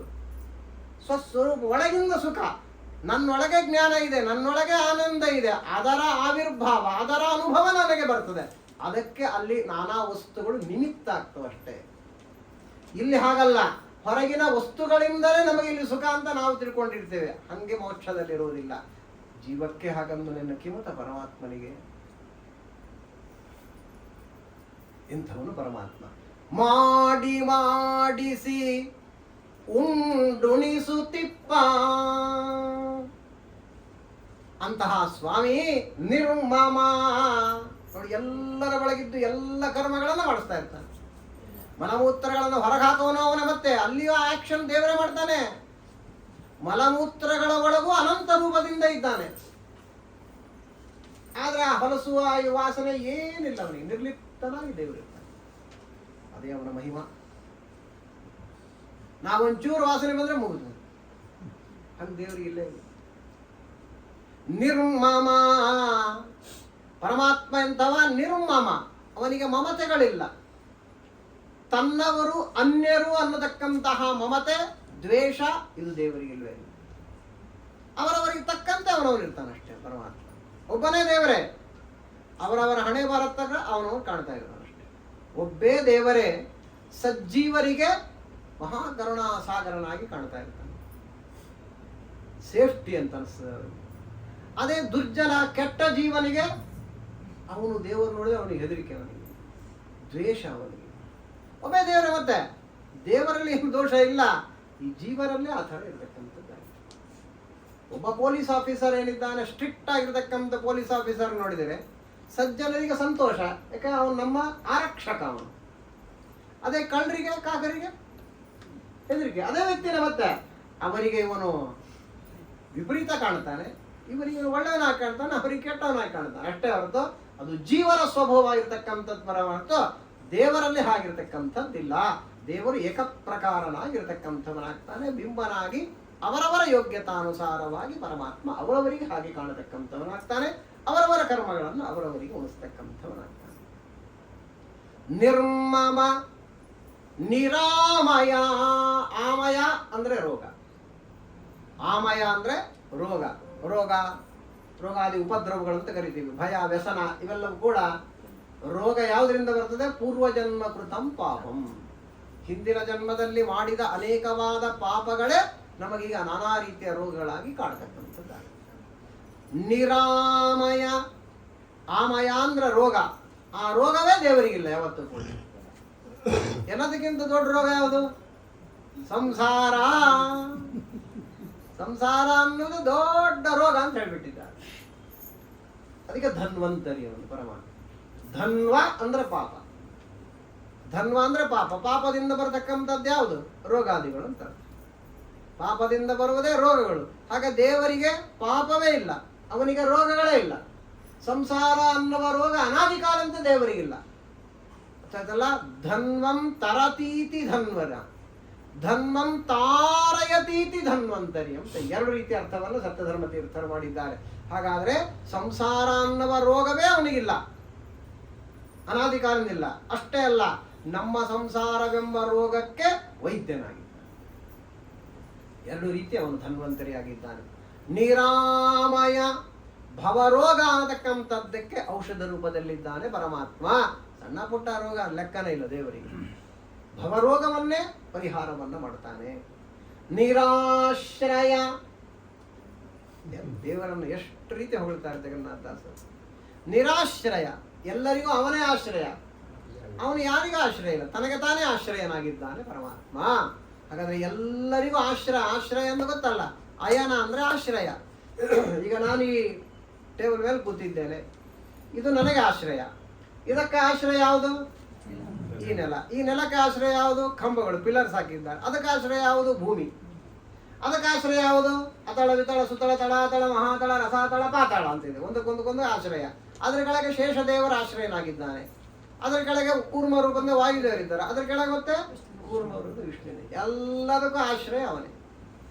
ಅವನಿಗೆ ಯಾರು ಆಶ್ರಯ ಅಂದ್ರೆ ಯಾರ್ಯಾರ ತನಗೆ ತಾನೇ ಆಶ್ರಯನಾಗಿದೆ. ನಿರಾಶ್ರಯ ಧರ್ಮವಿತ್, ವಿಧ ಜ್ಞಾನ ಅಂತ ಧಾತು. ಧರ್ಮವಿತ್ ಅಂದ್ರೆ ಎಲ್ಲಾ ರೀತಿಯ ಧರ್ಮವನ್ನು ತಿಳ್ಕೊಂಡಿರೋವನು ಪರಮಾತ್ಮ. ಧರ್ಮ ತಿಳಿಯುವುದು ಸುಲಭ, ಶ್ರೀಪದಾಚಾರ್ಯ ಅಂತಾರೆ ಮಹಾಭಾರತ ತಾತ್ಪರ್ಯದಲ್ಲಿ. ಧರ್ಮ ಸೂಕ್ಷ್ಮವನ್ನು ತಿಳಿಯುವುದು ಕಷ್ಟ. ಇದನ್ನು ಧರ್ಮರಾಜನಿಗೆ, ಅರ್ಜುನನಿಗೆ ಸಾಕಷ್ಟು ಸಲ ಪರಮಾತ್ಮ ಮೇಲಿಂದ ಮೇಲೆ ಹೇಳ್ತಾನೆ. ಧರ್ಮವಿತ್, ಎಲ್ಲ ರೀತಿಯ ಧರ್ಮವನ್ನ ತಿಳಿದವ. ಅರ್ಜುನನಿಗೆ ಹೇಳುವಾಗ ಹೇಳಿದ್ನಲ್ಲ, ಏನಂದಿರ್ತಾನ ಅರ್ಜುನ? ನನ್ನ ಗಾಂಧೀವ ಧನಸ್ಸನ್ನ ಯಾರು ಬೈತಾರೆ, ನನ್ನ ಗಾಂಧೀವ ಧನಸ್ಸನ್ನ ಕೆಳಗಿಡೋ ಅಂತ ಯಾರಂತಾರೆ, ಅವರನ್ನು ಕೊಂದೇ ಬಿಡ್ತೀನಿ ಅಂತ ಅವನ ಆಜ್ಞೆ. ಅವನೊಂದು ಸಂಕಲ್ಪ ಮಾಡ್ಬಿಡ್ತಾನೆ. ಅಭಿಮನ್ಯು ಮರಣ ಹೊಂದ್ಬಿಡ್ತಕ್ಕಂಥವನಾದ ಧರ್ಮರಾಜನಿಗೆ ಬೇಜಾರಾಗಿದೆ. ತಗೊಂಡೇನ್ ಮಾಡ್ಬೇಕು ನಿನ್ನ ಗಾಂಧೀವ ಧನಸ್ಸನ್ನ ಸುಡೋದನ್ನ ಅಂತ ಅಂದ್ಬಿಟ್ಟ ಧರ್ಮರಾಜ. ಸಂಕಲ್ಪ ಮಾಡಿಬಿಟ್ಟಿದ್ದ, ಅಣ್ಣನನ್ನೇ ಕೊಲ್ತೇನೆ ಅಂತ ಕೃಷ್ಣ ಅಂತ ಇರುವಂತ. ನೋಡು, ನಿಂಗೆ ಧರ್ಮ ಗೊತ್ತಷ್ಟೇ, ಧರ್ಮ ಸೂಕ್ಷ್ಮ ಗೊತ್ತೇ ನಿನಗೆ ಅಂತಾನೆ ದೇವರು. ಏನದು ಧರ್ಮ ಸೂಕ್ಷ್ಮ? ಕೊಲ್ಲೋದು ಅಂದ್ರೆ ಏನು? ಲಿಟ್ರಲ್ ಆಗಿ ಕೊಲ್ಲೋದು ಅಂತ ಅರ್ಥ ಅಲ್ಲ, ಅದು ಬೇರೆ ಬೇರೆ ಇದೆ ಉಪಾಯಗಳು. ಇವಾಗ ಏನ್ ಮಾಡ್ಬೇಕಂತ ಬೈದು ಬಿಡೋದು. ನೋಡಿದ್ರಾ ನಮ್ಗೆ ಎಷ್ಟು ಮೆಸೇಜ್ ಇದೆ ಎಲ್ಲ. ದೊಡ್ಡವರನ್ನ ಹೇಗಂದ್ರಾಗೆ ಬೈದ್ರೆ ಅವರನ್ನ ಕೊಂದಷ್ಟು ಪಾಪ ಬಂದು ಮತ್ ಗೊಳೋ ಅಂತ, ಅಯ್ಯೋ ನಮ್ಮ ಅಣ್ಣನನ್ನ ಕೊಂದಷ್ಟು ಪಾಪ ನನಗೆ ಬಂತಲ್ಲ ಅಂದ, ನಾ ಸಾಯ್ತೇನೆ ಅಂದ. ಇರೋ ಅಂದ ಮತ್ತೆ ದೇವರಂದ, ಧರ್ಮ ಬೇರೆ, ಧರ್ಮ ಸೂಕ್ಷ್ಮ ಬೇರೆ. ನಿನ್ನ ಹೊಗಳ್ಕೊಂಡ್ಬಿಡಂದ. ನೋಡಿ, ನಮ್ಮನ್ನ ಹೊಗಳ್ಕೊಂಡ್ರೆ ಆತ್ಮಹತ್ಯೆ ಮಾಡಿಕೊಂಡ. ಇದೇನೋ ನೋಡ್ರಿ, ಹೇಳ್ತೀವಿ ಕೇಳ್ತೀವಿ, ಮಂಗಳಾರತಿ ಮಾಡ್ತೀವಿ, ದಕ್ಷಿಣೆ ತಗೊಂಡು ಮನೆಗೆ ಹೋಗ್ಬಿಡ್ತೀವಿ. ಉಪಯೋಗ ಇಲ್ಲ. ಸೀರಿಯಸ್ನೆಸ್ ಬೇಕು ನಮಗೆ. ಇದನ್ನ ಯಾವತ್ತು ಅಳವಡಿಸೋದು? ನಾವು ಅಪ್ಲೈ ಮಾಡಿದರೆ ಅರ್ಥ. ನಾವು ಜೀವನದಲ್ಲಿ ಅಪ್ಲಿಕೇಶನ್ ಇಲ್ಲ ಅಂದಮೇಲೆ ತಗೊಂಡು ಏನು ಓದಿದ್ರಿ, ಏನು ತಗೊಂಡು ಏನು ಮಾಡಿದ್ರಿ, ಏನು ಜ್ಞಾನ ಪಡ್ಕೊಂಡ್ರು ಕೂಡ ನೀವು ಪಂಡಿತ ಅಂತ 4 ಜನ ಕರೆದ್ರೆ ಹೊರತು ಸಾಧನೆ ಆಗ್ಬೇಕಲ್ಲ. ಸಾಧನೆ ಯಾವಾಗ ಆಗತ್ತೆ? ಅಪ್ಲೈ ಮಾಡಿದಾಗ ಮಾತ್ರ ಸಾಧನೆ ಆಗತ್ತೆ, ತಿಳ್ಕೊಂಬಿಡಿ. ಹಿಂಗೆ ಹೇಳಿದ್ರೆ ಬೈತಾರಲ್ಲ ಎಲ್ಲರೂ ಪಂಡಿತರು, ಯಾರನ್ನ ಬೈಬೋದು, ನಾ ಏನ್ ಮಾಡಿ. ಅರ್ಥ ಆಯ್ತಲ್ವಾ? ಬ್ರಾಹ್ಮೆ ಮೂರ್ತೆ ಚೋತ್ತ ಏನು ಶ್ಲೋಕ ಹೇಳಿದ್ದೆ ಯಾವಾಗ ಹೇಳ್ದೆ? 8 ಗಂಟೆಗೆ ಹೇಳಿದ್ರಿ ಶ್ಲೋಕ ಇಲ್ಲ. ಆ ಶ್ಲೋಕಕ್ಕೆ ಒಂದು 100 ಅರ್ಥ ಹೇಳಿದ್ವಪ್ಪ. ಪಾಂಡಿತ್ಯ ತೋಣೆ ಮಾಡ್ಬೇಕು 100 ಅರ್ಥವನ್ನ. ಟೀಕಾಕೃತ್ಪಾದರು 2 ಹೇಳಿದ್ದಾರೆ. ಒಂದು ತಿಳ್ಕೊಳ್ಳಕ್ಕೆ ಮಾತ್ರ ಇರತಕ್ಕಂಥ ವಿಷಯಗಳಿವೆ, ಇನ್ನೊಂದು ನಾವು ಜೀವನದಲ್ಲಿ ಅಳವಡಿಸುವ 2 ವಿಷಯಗಳಿವೆ ಶಾಸ್ತ್ರದಲ್ಲಿ ಅಂತ ಹೇಳ್ತಾರೆ. ಎಲ್ಲ ಪುರಾಣಗಳಲ್ಲಿ ಹೀಗೆ ಇದೆ ಅಂತ ಟೀಕಾರಾಯರ ವಾಕ್ಯ ಸುಧಾದಲ್ಲಿ. ಹಾಗಾಗಿ ಕೆಲವೇನಿದೆ ನಾವು ಅಳವಡಿಸಬೇಕದನ್ನ. ಒಂದು ಇಡೀ ಅಧ್ಯಾಯ ಶ್ರೀಕೃಷ್ಣ ಪರಮಾತ್ಮನ ದಿನಚರಿ ಹೇಳುತ್ತದ್ದು ದಶಮ ಸ್ಕಂದದಲ್ಲಿ. ಎಷ್ಟು ಗಂಟೆಗೆ ಹೇಳ್ತಾ ಇದ್ದ, ಏನೇನು ಮಾಡ್ತಾ ಇದ್ದ, ಯಾವ್ಯಾವ ಟೈಮ್ ಟೇಬಲ್ ಹೇಳಿದೆ. ಅದು ದೇವರಿಗೆ ಟೈಮ್ ಟೇಬಲ್ ಇದೆಯಾ? ಅವ್ನು 4 ಗಂಟೆಗೆ ಹೇಳ್ಬೇಕು ಅವನು ದೇವರು. ಅವನಿಗೆ ನಿದ್ರೆ ಇದೆ, ನಿದ್ದೆನೇ ಇಲ್ಲ ದೇವರಿಗೆ, ಹೇಳೋದೇನೋ. ಮತ್ತೆ ಬ್ರಾಹ್ಮೆ ಅದು ಯಾಕೆ ಮಾಡಿ ತೋರಿಸಿದ್ದಾನೆ? ನೀವು ಹೀಗೆ ಮಾಡ್ರು ಅಂತ ದೇವರು ನಮಗೆ ಮಾಡಿ ತೋರಿಸಿದ್ರೆ ನಾವು ವಿಚಿತ್ರ ಇದ್ದೀವ್ರಿ. ಏನ್ ಬುದ್ಧಿವಂತರು ಗೊತ್ತಾ, ನಾವು ದೇವರಿಗೆಲ್ಲ ಮಾಡ್ಬಿಡ್ತೀವ್ರಿ.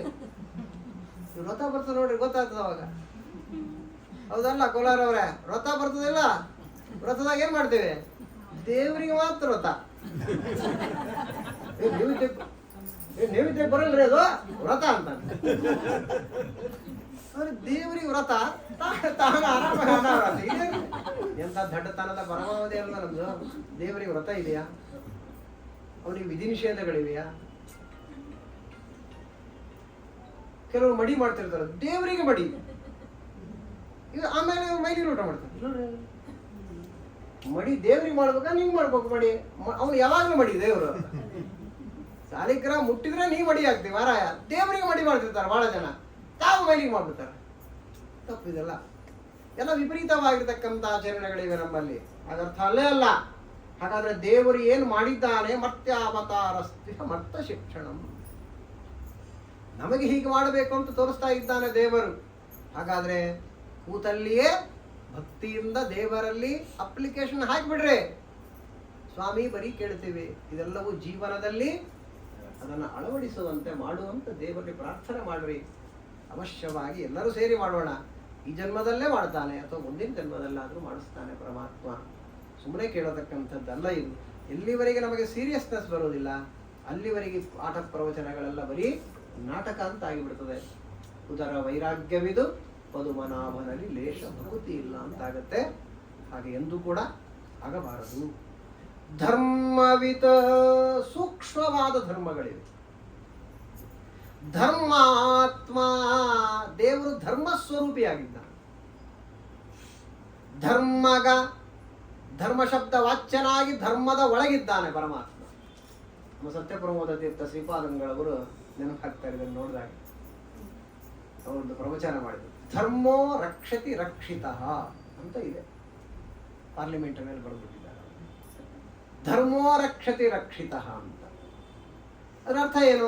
ಧರ್ಮವನ್ನ ನಾವು ರಕ್ಷಣೆ ಮಾಡಿದ್ರೆ ಧರ್ಮ ನಮ್ಮನ್ನ ರಕ್ಷಣೆ ಮಾಡ್ತದೆ ಅಂತ ಅದರ ಅರ್ಥ. ಏನಿದ್ರ ಅರ್ಥ? ಧರ್ಮವನ್ನ ನಾವು ರಕ್ಷಣೆ ಮಾಡೋದಂದ್ರೆ ಏನು? ಹಾಗಾದ್ರೆ ಧರ್ಮ ಅಂದ್ರೆ ಏನು? ಧರ್ಮ ಶಬ್ದವಾಚ್ಯನಾದ ಇದೇ ಧರ್ಮವಿತು ಧರ್ಮಾತ್ಮ ಧರ್ಮಗ. ಹಾಗಾಗಿ ಧರ್ಮವನ್ನ, ಧರ್ಮ ಸೂಕ್ಷ್ಮ ಎಲ್ಲವನ್ನೂ ತಿಳಿದಿರತಕ್ಕಂತಹ ಧರ್ಮ ಶಬ್ದವಾಚ್ಯನಾದ ಧರ್ಮಾತ್ಮನಾದ ಪರಮಾತ್ಮ ಅಂತ ಅರ್ಥ ಅಲ್ಲಿ ಧರ್ಮ ಶಬ್ದಕ್ಕೆ. ಆ ಪರಮಾತ್ಮನನ್ನ ನಾವು, ಮತ್ತಷ್ಟು ಕಷ್ಟ ಆಯ್ತಿದ್ದು, ದೇವರನ್ನ ನಾವು ರಕ್ಷಣೆ ಮಾಡಿದ್ರೆ ಅವನು ನಮ್ಮನ್ನು ರಕ್ಷಣೆ ಮಾಡ್ತಾನೆ ಅಂತ ಆಯ್ತು. ಏನಿದೆ ಹಾಗಾದ್ರೆ ದೇವರನ್ನು ರಕ್ಷಣೆ ಮಾಡುವುದಂದ್ರೆ ಏನು? ಸತ್ಯಪ್ರಭುಗಳು ಬಹಳ ಸುಂದರವಾಗಿ ಇದು ವಿಚಾರ ಹೇಳಿದ್ದಾರೆ. ದೇವರನ್ನ ರಕ್ಷಣೆ ಮಾಡುವುದಂದ್ರೆ, ರಕ್ಷಣಾ ಅನ್ನುವ ಶಬ್ದ ನಾನಾ ರೀತಿಯಲ್ಲಿದೆ. ಒಂದು ವಸ್ತು ಏನಿದೆ, ಆ ವಸ್ತು ಹೇಗಿದೆಯೋ ಹಾಗೆ ಅದನ್ನು ತಿಳ್ಕೊಳ್ಳುವುದೇ ಅದರ ರಕ್ಷಣೆ. ಹೌದಲ್ಲ? ಮನೆಯಲ್ಲಿ 2 ನೀಲಾಂಜನಗಳಿವೆ ಅಂತ ತಿಳ್ಕೊಳ್ಳಿ. ಆ 2 ನೀಲಾಂಜನ ಬಂಗಾರದ ನೀಲಾಂಜನವು. ನಮಗೆ ಗೊತ್ತೇ ಇಲ್ಲ, ಹಿತ್ತಾಳೆ ಅಂತ ತಿಳ್ಕೊಂಡ್ಬಿಟ್ಟ ನೀವು. ತೊಳೆದಾಗೆಲ್ಲ ಒಂದು ಸ್ವಲ್ಪ ಶೈನಿಂಗ್ ಇರ್ತವೆ, 2 ಒಂದೇ ತರ ಇರ್ತವೆ. ಬಂಗಾರ ಹಿತ್ತಾಳೆ ಒಂದೇ ತರ ಇರ್ತವೆ. ಇವನಿಗೇನು ತಿಳ್ಕೊಂಡ್ಬಿಟ್ಟಾನೆ? ಅದನ್ನು ಹಿತ್ತಾಳೆ ಅಂತಾನೆ ತಿಳ್ಕೊಂಡ್ಬಿಟ್ಟಾನೆ, ಅದು ಬಂಗಾರ ಅಂತ ತಿಳ್ಕೊಂಡಿಲ್ಲ. ಅವ್ರ ಅಪ್ಪ ಅಮ್ಮ ಯಾರು ಹೇಳೇ ಇಲ್ಲ. ಹಿತ್ತಾಳೆ ಅಂತೇಳಿ ಹಿತ್ತಾಳೆ ಅಂತ ತಿಳ್ಕೊಂಡ್ ಬಂದ್ಬಿಟ್ಟಾನೆ. ಆಮೇಲೆ ಅವನಿಗೆ ಬಂಗಾರ ಅಂತ ಗೊತ್ತಾಗುತ್ತಿಲ್ಲ. ಆದ್ರೆ ಇಷ್ಟು ದಿವಸ ಏನಾಯ್ತಾಗಾರ? ಇದ್ದದ್ದನ್ನ ಇದ್ದ ಹಾಗೆ ತಿಳ್ಕೊಳ್ಳೋದ ವಿಪರೀತ ತಿಳ್ಕೊಂಡ್ಬಿಟ್ರೆ ಆ ವಸ್ತು ಇದ್ದರೂ ಇಲ್ಲದೆ ಇರೋ ಹಾಗೆ ತಾನೆ. ಆ ವಸ್ತುವನ್ನು ಒಂದು ರೀತಿಯಲ್ಲಿ ನಾಶ ಮಾಡಿದ ಹಾಗೆ ನಾವು. ಹಾಗಾದ್ರೆ ಇದ್ದದ್ದನ್ನ ಇದ್ದ ಹಾಗೆ ತಿಳಿದ್ರೆ ಅದರ ರಕ್ಷಣೆ ಅಂತ ಅರ್ಥ. ಹಾಗಾದ್ರೆ ದೇವರು ಅನ್ನೋ ವಸ್ತು ಏನಿದೆ ಅದು ಇದ್ದ ಹಾಗೆ ತಿಳಿಬೇಕ್ರಿ. ನಮಗೆ ಹೆಂಗ್ ಬೇಕೋ ಹಂಗೆ ತಿಳಿಬಾರದು. ಬಹಳ ವ್ಯತ್ಯಾಸ ಇದೆ. ನಮಗೆ ಹೇಗೆ ಬೇಕೋ ಹಾಗೆ ತಿಳಿಯೋದೇ ಬೇರೆ, ಹೇಗಿದೆಯೋ ಹಾಗೆ ತಿಳಿಯತಕ್ಕಂಥದ್ದು ಬೇರೆ. ಜಗತ್ತಿನಲ್ಲಿ ಎಲ್ಲ ಫಿಲಾಸಫರ್ಸ್ ಮಾಡಿದ್ದೇನು ತಮಗೆ ಹೆಂಗ್ ಬೇಕೋ ಹಂಗೆ ತಿಳ್ಕೊಂಡ್ರು. ವಸ್ತುತಃ ಅದು ಹೇಗಿದೆಯೋ ಹಾಗೆ ತಿಳ್ಕೊಳ್ಳಿಲ್ಲ ಎಲ್ಲ ವಸ್ತುಗಳನ್ನ. ಹಾಗಾದ್ರೆ ಭಗವಂತ ಏನಿದ್ದಾನೆ, ಭಗವಂತ ಹೇಗಿದ್ದಾನೋ ಹಾಗೆ ತಿಳಿಸಿರತಕ್ಕಂಥವ್ರು ನಮ್ಮ ಶ್ರೀಮದಾನಂದ ತೀರ್ಥ ಭಗವತ್ಪಾದಾಚಾರ್ಯ. ಹಾಗಾದ್ರೆ ನಾನೇ ದೇವರು ತಿಳ್ಕೊಂಡ್ಬಿಟ್ರೆ ಏನಾಯ್ತದು? ದೇವರನ್ನೇ ನಾಶ ಮಾಡಿದಾಗಾಯ್ತು. ದೇವರನ್ನು ವಸ್ತೂ ಇಲ್ಲ, ಅಥವಾ ಜೀವ ಅನ್ನೋ ವಸ್ತು ಇಲ್ಲ, ಯಾವುದಾದ್ರು ಒಂದಿಲ್ಲ. ನಾನೇ ದೇವರು ಅಂತಂದವನು, ನಾನು ಅಂದ್ರೆ ಜೀವ ತಾನೆ, ಅಲ್ಲೇ ಅಲ್ಲ ಅವ್ರ ಪ್ರಕಾರ. ನಾನು ಅಂದ್ರೆ ದೇವರೇ, ಬ್ರಹ್ಮನೇ, ಅಹಂ ಬ್ರಹ್ಮಾಸ್ಮಿ ಅಂದಮೇಲೆ ಹೇಗಾಯ್ತದಲ್ಲ? ಹಾಗಾದ್ರೆ ದೇವರೇ ಇಲ್ಲ ಅಂತ ಆಗಿಬಿಟ್ಟ. ಅಂದ್ರೆ ಅವನು ಸ್ವಾಮಿ, ನಾನು ಈಶಾ, ಅವನು ದಾಸ ಅಂತಕ್ಕಂಥದ್ದು ಹೊಟ್ಟೋಯ್ತಲ್ಲ, ಹಂಗಾಗ್ತಕ್ಕಂಥದ್ದಲ್ಲ. ಹಾಗಾದ್ರೆ ದೇವರು ಹೇಗಿದ್ದಾನೋ ಹಾಗೆ ಅವನನ್ನ ತಿಳ್ಕೊಳ್ಳಕ್ಕೆ ಯಾರು ಪ್ರಯತ್ನವನ್ನ ಮಾಡ್ತಾರೋ ಅವರನ್ನ ದೇವರು ಕಾಪಾಡ್ತಕ್ಕಂಥವನಾಗ್ತಾನೆ ಎಂಬುದಾಗಿ ಮಹಾನುಭಾವರಾದ ಸತ್ಯಪ್ರಬೋಧರು ಹೇಳಿರ್ತಕ್ಕಂಥ ವಿಚಾರ. ಹಾಗಾಗಿ ಧರ್ಮಗ ಧರ್ಮಾತ್ಮ ಧರ್ಮವಿತ್ ಇನ್ನೊಂದು ತೂಕದ ಶಬ್ದ. ದುರ್ಮತಿಯ ಜನರನಲ್ಲ, ಇದೊಂದು ತೂಕದ ಶಬ್ದ. ದುರ್ಮತಿ ಅಂದ್ರೆ ಕೆಟ್ಟ ಬುದ್ಧಿ ಅಂತ ಅರ್ಥ. ಯಾವುದು ಕೆಟ್ಟ ಬುದ್ಧಿ? ನಾನೇ ದೇವರು ಅಂತ ಏನಂತಾರ ನೋಡ್ರಿ, ಇದಕ್ಕಿಂತ ಕೆಟ್ಟ ಬುದ್ಧಿ ಜಗತ್ನಾಗ ಇನ್ನೊಂದು ಇಲ್ಲವೇ ಇಲ್ಲ ಅಂದ್ಬಿಟ್ರು ಶ್ರೀಮದಾಚಾರ್ಯ. ಏನ್ ತಪ್ಪು ಮಾಡಿದ್ರು ಅದಕ್ಕೊಂದು ಪ್ರಾಯಶ್ಚಿತ್ತ ಇದೆ. ಎಂಥ ತಪ್ಪನ ಮಾಡ್ಲಿ ಅವನು. ಏಕಾದಶಿ ಮಾಡಿದ್ರೆ ಹೇಳ್ತಾರಲ್ಲ, ಏಕಾದಶಿ ಒಳಗೆ ಏನ್ ಹೇಳ್ತಾರೆ? ಎಲ್ಲಾ ಪಾಪ, ಪರಸ್ತ್ರೀ ಗಮನ, ಪತ್ನಿ ಗಮನ, ಹೆಂಡ ಕೂಡಿರ್ತಕ್ಕಂಥ ಪಾಪ, ಏನು ಲಿಸ್ಟ್ ಹೇಳಿದ್ದಾರೆ, ಎಲ್ಲಾ ಪಾಪ ಹೋಗ್ತವೆ ಅಂತ ಹೇಳ್ತಾರೆ ಏಕಾದಶಿ ಮಾಡಿದ್ರೆ. ಆದ್ರೆ ನಾನೇ ದೇವರಂತೆ ಅಂದಂತ ನೋಡ್ರಿ, ಇವನು ಎಲ್ಲಾ ಪಾಪ ಮಾಡಿದವನು ಅಂತ ಹೇಳಿ ಇದಕ್ಕೆ ಪ್ರಾಯಶ್ಚಿತ್ತವೇ ಇಲ್ಲ ಅಂತ ಶ್ರೀಮದಾಚಾರ್ಯ ಅಂತಾರೆ. ಹಾಗಾಗಿ ಅದನ್ನು ಮಾತ್ರ ದುರ್ಮತಿಯ ಜನರನ್ನೆಲ್ಲ ಅಯೋಗ್ಯರಾಗಿರ್ತಕ್ಕಂಥ ಹೇಳಿದ್ದಾರೆ, ಅವರನ್ನು ಹತ್ತಿರ ಬರಗೊಳಿಸ್ತಕ್ಕಂಥವರಿಲ್ಲ ಅಂತ ಒಂದರ್ಥ. ಇನ್ನೊಂದು ದುರ್ಮತಿ ಅಂದ್ರೇನು? ಶಾಸ್ತ್ರಕ್ಕೆ ವಿರುದ್ಧವಾಗಿ ನಡೆಯುವುದೇ ದುರ್ಮತಿ. ಶಾಸ್ತ್ರಕ್ಕೆ ವಿರುದ್ಧವಾಗಿ ನಡೆದರೆ ಅವರನ್ನ ದೇವರು ತನ್ನವರು ಅಂತ ಸ್ವೀಕಾರ ಮಾಡುವುದಿಲ್ಲ. ಎಷ್ಟಾಗತ್ತೋ ಅಷ್ಟು ಶಾಸ್ತ್ರ ಹೇಳಿದಂತಾನೇ ನಡ್ಕೋಬೇಕು ನಾವು. ಯಾಕ್ರಿ ಇಷ್ಟೆಲ್ಲ ಕಷ್ಟಪಡ್ತೀನಿ ಅಂದ್ರೆ ದೇವರು ಹೇಳನೇ ಮಾಡ್ತೀನಿ ಅಷ್ಟೇ, ಮುಗಿದಾಯ್ತು.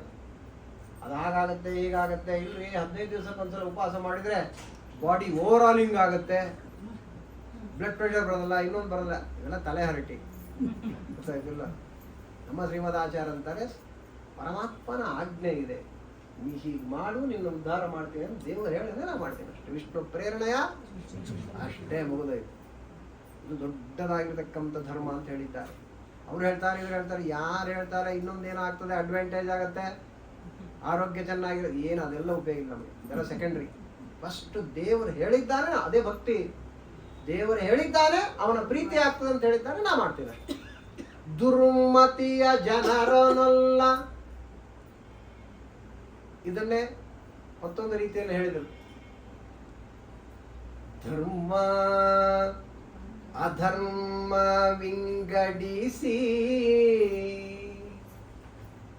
ಅಧರ್ಮದ ನರಗಳ ಬೇರ ಕತ್ತರಿಸಿ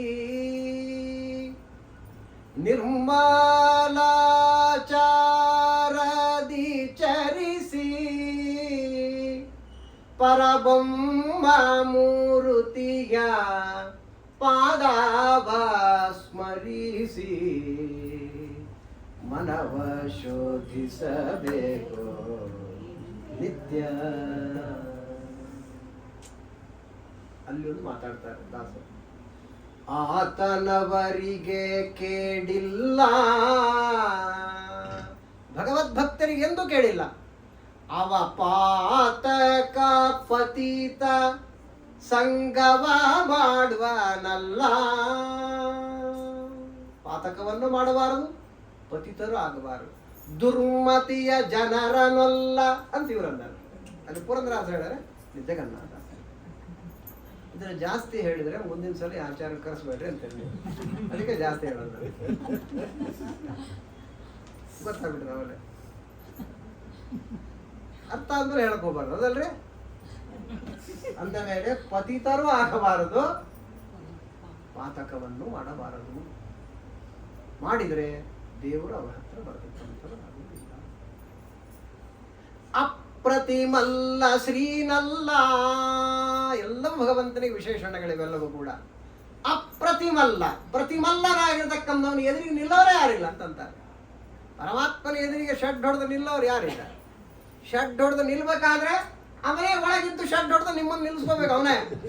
ಇಷ್ಟೊಂದು ಹೇಳಿದ್ರೆ ಮಾಡಿ ಮಾಡಿ ಬಾ, ಬಹಳ ಸುಂದರ ಇದೆ ಇದು. ಹೋಗ್ತಾ ಇದ್ರೆ ಒಂದಕ್ಕೊಂದು ಇಂಟರ್ಲಾಕ್ ಆಗ್ತಾ ಇರ್ತದೆ. ಇಂಟರ್ಲಿಂಕ್ ಇದ್ದೇ ಇದೆ ಎಲ್ಲವೂ ಕೂಡ. ಆನಂದ ಆಗ್ತಾ ಇರ್ತದೆ. ಎಲ್ಲದರಲ್ಲೂ ಅಪ್ಲೈ ಮಾಡ್ತಾ ಬರ್ಬೇಕು. ಹಾಗಿದ್ದಾನೆ ಅಪ್ರತಿಮಲ್ಲ ಶ್ರೀನಲ್ಲ. ಲಕ್ಷ್ಮೀಪತಿತ್ವ ಅನ್ನುವುದು ಒಂದು ಲಿಂಗ, ಅಸಾಧಾರಣವಾಗಿರ್ತಕ್ಕಂಥದ್ದು. ಪರಮಾತ್ಮನ ಸರ್ವೋತ್ತಮತ್ವವನ್ನು ಹೇಳತಕ್ಕಂತಹ ಶಬ್ದ ಶ್ರೀಶ. ಶ್ರೀಶ ಮುಕುಂದ ಇವೆರಡು ಶಬ್ದಗಳೇನೋ ನೋಡ್ರಿ, ಅದು ಅಸಾಧಾರಣವಾಗಿರ್ತಕ್ಕಂಥದ್ದು. ಲಕ್ಷ್ಮೀಪತಿತ್ವ ಅದು ದೇವರಲ್ಲಿ ಮಾತ್ರ, ಇನ್ನೊಬ್ಬರಲ್ಲಿ ಇಲ್ಲೇ ಇಲ್ಲ. ಐಶ್ವರ್ಯವಂತ ಅಂತಂದ್ರೆ ಇಂದ್ರ. ಇಂದ್ರ ಅನ್ನೋ ಶಬ್ದಕ್ಕೆ ಐಶ್ವರ್ಯವಂತ ಅಂತಿದೆ. ಇಂದ್ರನೇ ಐಶ್ವರ್ಯ ಇದೆ. ಅವನಿಗಿಂತ ಉತ್ತಮರಾದ ದೇವತೆಗಳೇ ಐಶ್ವರ್ಯ ಇದೆ. ಇನ್ನೊಬ್ಬರಿಗೆ ಆ ಶಬ್ದವನ್ನ ಹೇಳಬಹುದು. ದೇವರಲ್ಲಿ ಇದ್ದಷ್ಟು ಐಶ್ವರ್ಯ ಎಲ್ಲ ಅದು ಬೇರೆ. ಆದರೆ ಈ ಶಬ್ದಗಳಿಲ್ಲ. ಶ್ರೀಶ ಅಂತಿದೆಯಲ್ಲ, ಶ್ರೀನಲ್ಲ ಅಂದ್ರೆ ಒಂದೇ, ಶ್ರೀಶ ಅಂದ್ರೆ ಒಂದೇ. ಅದೇನದ ಅನ್ನೋದು ಇನ್ನೊಬ್ಬರಿಗಿಲ್ಲ. ಅದು ದೇವರಿಗೆ ಮಾತ್ರ. ಲಕ್ಷ್ಮೀಪತಿತ್ವ ಅನ್ನೋದೇನದೆ ಇನ್ನೊಬ್ಬರಲ್ಲಿಲ್ಲ. ಅದೇ ತರಹ ಮುಕುಂದ. ಮುಕುಂದ ಅಂದ್ರೆ ಮೋಕ್ಷ ಕೊಡತಕ್ಕಂಥವನು ಅಂತ ಅರ್ಥ. ಮೋಕ್ಷ ಕೊಡೋದು ಇನ್ನೊಬ್ಬರಿಗೆ ಸಾಧ್ಯ ಇಲ್ಲ, ದೇವರಿಗೆ ಮಾತ್ರ ಸಾಧ್ಯ ಇರತಕ್ಕಂಥದ್ದಾಗಿದೆ. ಇವೆಲ್ಲ ಅಸಾಧಾರಣವಾಗಿರ್ತಕ್ಕಂತಹ ಪರಮಾತ್ಮನ ಲಕ್ಷಣಗಳು ಅಂತ ಹೇಳಿದ್ದಾರೆ. ಅದನ್ನ ಇಲ್ಲಿ ಹೇಳ. ಹಾಗಾದ್ರೆ ಹೀಗೆ ಯಾರು ಭಗವಂತನನ್ನ ತಿಳಿತಾರೋ, ಹೀಗೆ ಭಗವಂತ ನಮ್ಮೊಳಗೆ ನಿಂತುಕೊಂಡು ಕರ್ಮಗಳನ್ನ ಮಾಡಿಸಿ ಉಂಡುಣಿಸಿ ತಿಪ್ಪ ಅಂತ ಯಾರು ತಿಳ್ಕೊಂಡು ಕರ್ಮಗಳನ್ನ ಮಾಡ್ತಾರೋ ಅವರಿಗೆ ಕರ್ಮಗಳಾಗಿರ್ತಕ್ಕಂಥದ್ದೇನಿದೆ ಅವು ಬಂಧಕವಾಗುವುದಿಲ್ಲ ಅಂತ. ಕರ್ಮ ವಿಮೋಚನ ಸಂಧಿ ಅನ್ನುವುದಕ್ಕೆ ಲಿಂಕ್ ಹಚ್ಚಬೇಕಾದ್ರೆ ಇಷ್ಟೆಲ್ಲ ತಿಳ್ಕೊಳ್ಳಿ.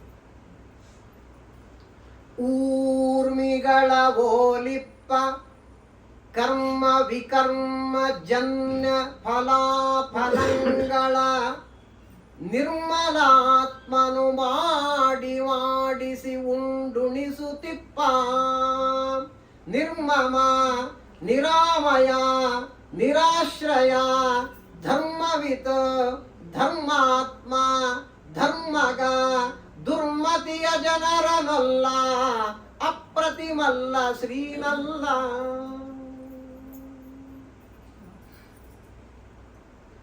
ಇಷ್ಟೊತ್ತು ಏನು ಹೇಳಿದರು? ತನ್ನ ಕರ್ಮ ತಾನು ಮಾಡ್ತಾನೆ, ತನ್ನ ಸುಖವನ್ನ ತಾನು ಉಣ್ತಾನೆ, ನಮ್ಮದನ್ನ ನಮಗೆ ಉಳಿಸ್ತಾನೆ ಅಂತ ಹೇಳಿದೆ ತಾನೆ ಇದುವರೆಗೆ. ಇದಕ್ಕೊಂದು ಮತ್ತಷ್ಟು ನಮಗೆ ಕ್ಲಾರಿಟಿಗೋಸ್ಕರವಾಗಿ ಒಂದು ಉಪಮೆಯನ್ನು ಕೊಟ್ಟು ಮುಂದೆ ಹೋಗ್ತಾರೆ. ಏನದು? ತನ್ನ ಸ್ವಾಖ್ಯ ರಸವನ್ನ ತಾನು ಸ್ವೀಕಾರ ಮಾಡ್ತಾನೆ, ಸ್ವಾಖ್ಯ ಕರ್ಮಗಳನ್ನು ತಾನು ಮಾಡ್ತಾನೆ, ನಮ್ಮ ಕರ್ಮಗಳನ್ನು ನಮ್ಮಿಂದ ಮಾಡಿಸಿ ನಮಗೆ ಅದಕ್ಕೆ ತಕ್ಕಂಥ ಫಲವನ್ನ, ನಮ್ಮ ಫಲವನ್ನು ನಮಗೆ ಉಳಿಸ್ತಾನೆ ಅಂತಿದೆಯಲ್ಲ. ಇದಕ್ಕೊಂದು ದೃಷ್ಟಾಂತ ಕೊಡ್ತಾರೆ ಜಗನ್ನಾಥದಾಸರು.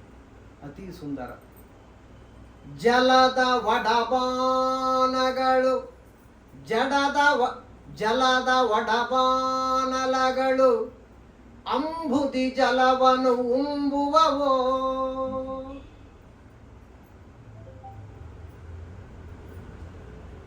ಮುಂಬೈ ಚಾತುರ್ಮಾಸ್ಯದಲ್ಲಿ ಇದನ್ನೇ ಕೊಟ್ಟಿದ್ದ ಸಬ್ಜೆಕ್ಟ್ ನನಗೆ, ಸ್ವಾಮಿಗಳಿಗೆ ಪ್ರವಚನ ಮಾಡಬೇಕಂತ. ಉಪಮೆಗಳು ಹೇಗಿರ್ತವೆ ಹರಿಕಥಾಮೃತ ಸಾರದಲ್ಲಿ ಉಪಮೆಗಳಂತ ಇದನ್ನು ಹೇಳಿದ್ದೆ ಸ್ವಾಮಿಗಳಿಗೆ.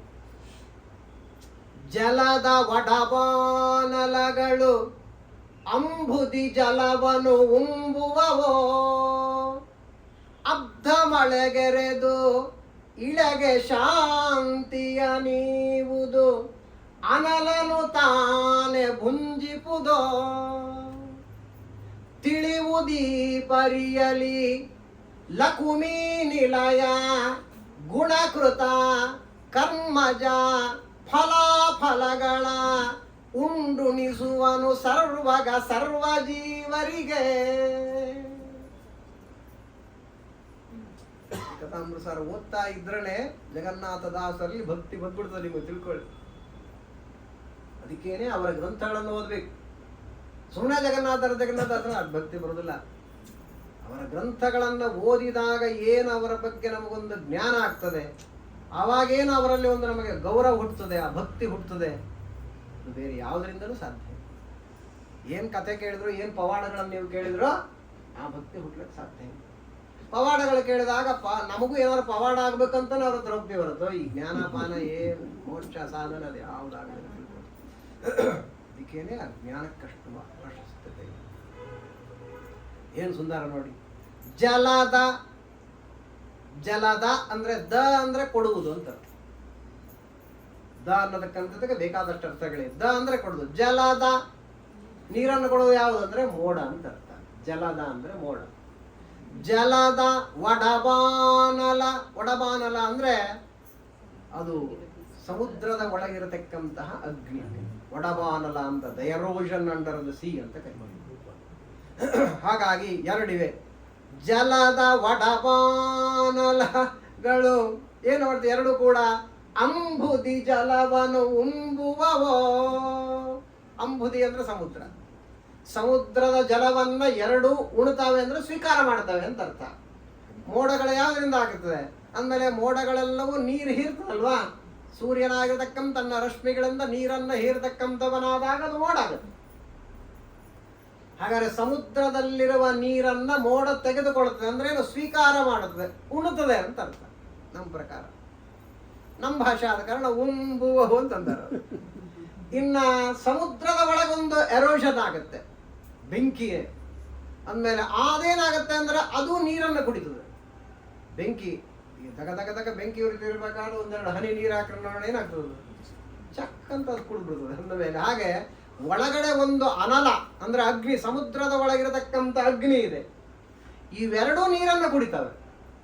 ಮೋಡವೂ ನೀರನ್ನ ಕುಡಿತದೆ ಅಂದ್ರೆ ಸ್ವೀಕಾರ ಮಾಡ್ತದೆ. The erosion under the C ಏನಿದೆ ಅದು ನೀರನ್ನ ಕುಡಿತದೆ. ಎರಡೂ ನೀರನ್ನ ಕುಡಿತವೆ. ಆದ್ರೆ ಎರಡು ಏನೇನು ಕಾರ್ಯ ಮಾಡ್ತವೆ, ಅಬ್ದ ಇಳೆಗೆ ಶಾಂತಿಯ ನೀವುದು. ಯಾವ್ದು ರೀತಿ, ಮಳೆಗರೆದು. ಮೋಡ ಏನು ಮಾಡ್ತದೆ, ಸ್ವೀಕಾರ ಮಾಡತಕ್ಕಂಥ ಮೋಡ ಗಾಳಿ ಬೀಸಿದಾಗ ಒಂದು ಕಡೆಯಿಂದ ಇನ್ನೊಂದು ಕಡೆಗೆ ಬಂದು ನೀರನ್ನ ಸುರಿಸುತ್ತೆ, ಭೂಮಿಗೆ ಶಾಂತಿಯನ್ನುಂಟು ಮಾಡುತ್ತೆ. ಆ ಒಳಗಡೆ ಸಮುದ್ರದ ಒಳಗೆ ಏನು ಅಗ್ನಿ ಇದೆಲ್ಲ ಅದೇನು ಮಾಡ್ತಾರೆ ಅಂದ್ರೆ ಅನಲನು ತಾನೆ ಭುಂಜಿಪುದೋ, ಮಾಡಿ ಮಾಡಿಪ ಉಂಡುಣಿಸುತ್ತಿಪ್ಪ ಅನ್ನುವುದಕ್ಕೆ ಎಕ್ಸ್ಪ್ಲೇಷನ್ ಕೊಡ್ತಾ ಇದ್ದಾರೆ ಜಗನ್ನಾಥದಾಸರು. ಅರ್ಥ ಆಗ್ತಾ ಇದೆಯಾ? ಎರಡಿವೆ. ಏನದು, ಕರ್ಮಗಳಿವೆ. ಇಲ್ಲೋ ಇಷ್ಟೊತ್ತು ನೋಡಿದ್ದೇವೆ, ಅನಾದಿ ಕಾಲದಿಂದ ಅನಂತ ಜೀವರಾಗಿರತಕ್ಕಂಥವರು ಕರ್ಮಗಳನ್ನ ಮಾಡ್ತಾನೆ ಬಂದಿದ್ದಾರೆ. ಆ ಕರ್ಮದ ರಾಶಿ ಏನದಲ್ಲ, ಆ ಕರ್ಮಗಳನ್ನ ಸಮುದ್ರದಂತೆ, ಸಮುದ್ರಕ್ಕೆ ಹೋಲಿಸಿದ್ದಾರೆ. ಸಮುದ್ರಕ್ಕೆ ಏನು ಹೋಲಿಸಿದ್ದಾರೆ, ಕರ್ಮಗಳು. ಒಂದು ಮೇಘ ಅಂದ್ರೆ ಮೋಡ, ಇನ್ನೊಂದು ಒಡಬಾಗ್ನಿ. ಎರಡು ಭಗವದ್ ರೂಪಗಳಿದ್ದಾವೆ. ಎರಡು ಭಗವದ್ ರೂಪಗಳಿಂದ ಅಧಿಷ್ಠಾನ ಭೇದ ಅಂತ ಅರ್ಥ. ಅಧಿಷ್ಠಾನ ಭೇದದಿಂದ ಅಲ್ಲಿ ದೇವರಿದ್ದಾನೆ, ಇಲ್ಲಿ ದೇವರಿದ್ದಾನೆ ಅಂತ ಅರ್ಥ. ಉದಕ ಅಂದ್ರೆ ನೀರು, ಅಂಬುದಿ. ಆ ಉದಕ ನೀರೇನಿದೆ ಅದರಲ್ಲಿ ಎರಡು ಭಾಗ, ಸ್ವಾಖ್ಯವಾದ ಕರ್ಮ, ಜೀವರು ಮಾಡುವ ಕರ್ಮ. ಸ್ವಾಖ್ಯವಾದ ಕರ್ಮವನ್ನು ತಾನೇ ಸ್ವೀಕಾರ ತಾನೇ ಮಾಡ್ತಾನೆ, ಅದರ ಫಲವಾದದ್ದನ್ನು ತಾನೇ ಸ್ವೀಕಾರ ಮಾಡ್ತಾನೆ. ಅದಕ್ಕೆ ದೃಷ್ಟಾಂತ ಯಾವುದು, ಒಡಬಾನಲ. ಒಡಬಾನಲ ಅನ್ನುವ ಅಗ್ನಿ ಹೇಗೆ ನೀರನ್ನು ಕುಡಿಯುತ್ತೋ, ಒಡಬಾನದ ಒಳಗಡೆ ಪರಮಾತ್ಮ ಇರ್ತಾನೆ. ಅವನೇನ್ ಮಾಡ್ತಾನೆ, ತನ್ನ ಕರ್ಮವನ್ನು ತಾನು ಮಾಡಿ ತನ್ನ ಸುಖವನ್ನು ತಾನು ಉಣ್ತಾನೆ. ಸ್ವಾಖ್ಯವಾದದ್ದು ಅಂತ. ಜೀವರು ಮಾಡುವ ಕರ್ಮಗಳಾಗಿರ್ತಕ್ಕ ಜಡವಾದ ಕರ್ಮಗಳೇನಿವೆ ಅವು ಅವರಿಂದ ಮಾಡಿಸಿ ಅದಕ್ಕೆ ತಕ್ಕ ಫಲವನ್ನ ಅವರಿಗೆ ಉಣಿಸ್ತಕ್ಕಂಥವನಾಗ್ತಾನೆ. ಇದಕ್ಕೆ ದೃಷ್ಟಾಂತ ಯಾವುದು, ಮೋಡ. ಇದೇನೋ ನೋಡ್ರಿ, ಇವು ಚಿಂತನೆ ಮಾಡಬೇಕು. ಬರೀ ಮಕ್ಕಿ ಅಂತಕ್ಕಂಥ ಲಿಟ್ರಲ್ ಆಗಲಿ ಶಬ್ದಗಳಿಗೆ ಅಷ್ಟು ಅರ್ಥ ಮಾಡಿಕೊಳ್ಳೋದು ಬೇರೆ, ಚಿಂತನೆ ಮಾಡುವುದು ಬೇರೆ.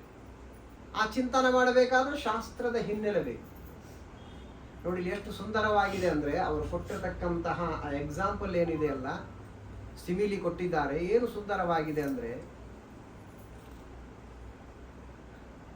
ಎರಡು ಭಗವದ್ ರೂಪಗಳಿವೆ. ಸಾಮಾನ್ಯವಾಗಿ ನಿಮಗೆ ಗೊತ್ತಿದೆ ಇಲ್ಲ ಗೊತ್ತಿಲ್ಲ, ಸೂರ್ಯನ ರಶ್ಮಿಗಳಿಂದ ಏನು ಆದಿಯಾಗಿ ಮೋಡ ಆಗುತ್ತಲ್ಲ, ಎಲ್ಲ ನದಿಗಳ ನೀರು ಹೋಗಿ ಸಮುದ್ರಕ್ಕೆ ಸೇರುತ್ತೆ. ನಮ್ಮ ಶ್ರೀಮದ್ ಆಚಾರ್ಯ ಅಂತ ಸೈಂಟಿಸ್ಟ್ ನೋಡಿ, ಭಿನ್ನಾನಾಂ ನದಿ ಜಲ ಪರಮಾಣೂನಾಂ ಆಟಮ್ಸ್ ಆರ್ ಡಿಫರೆಂಟ್.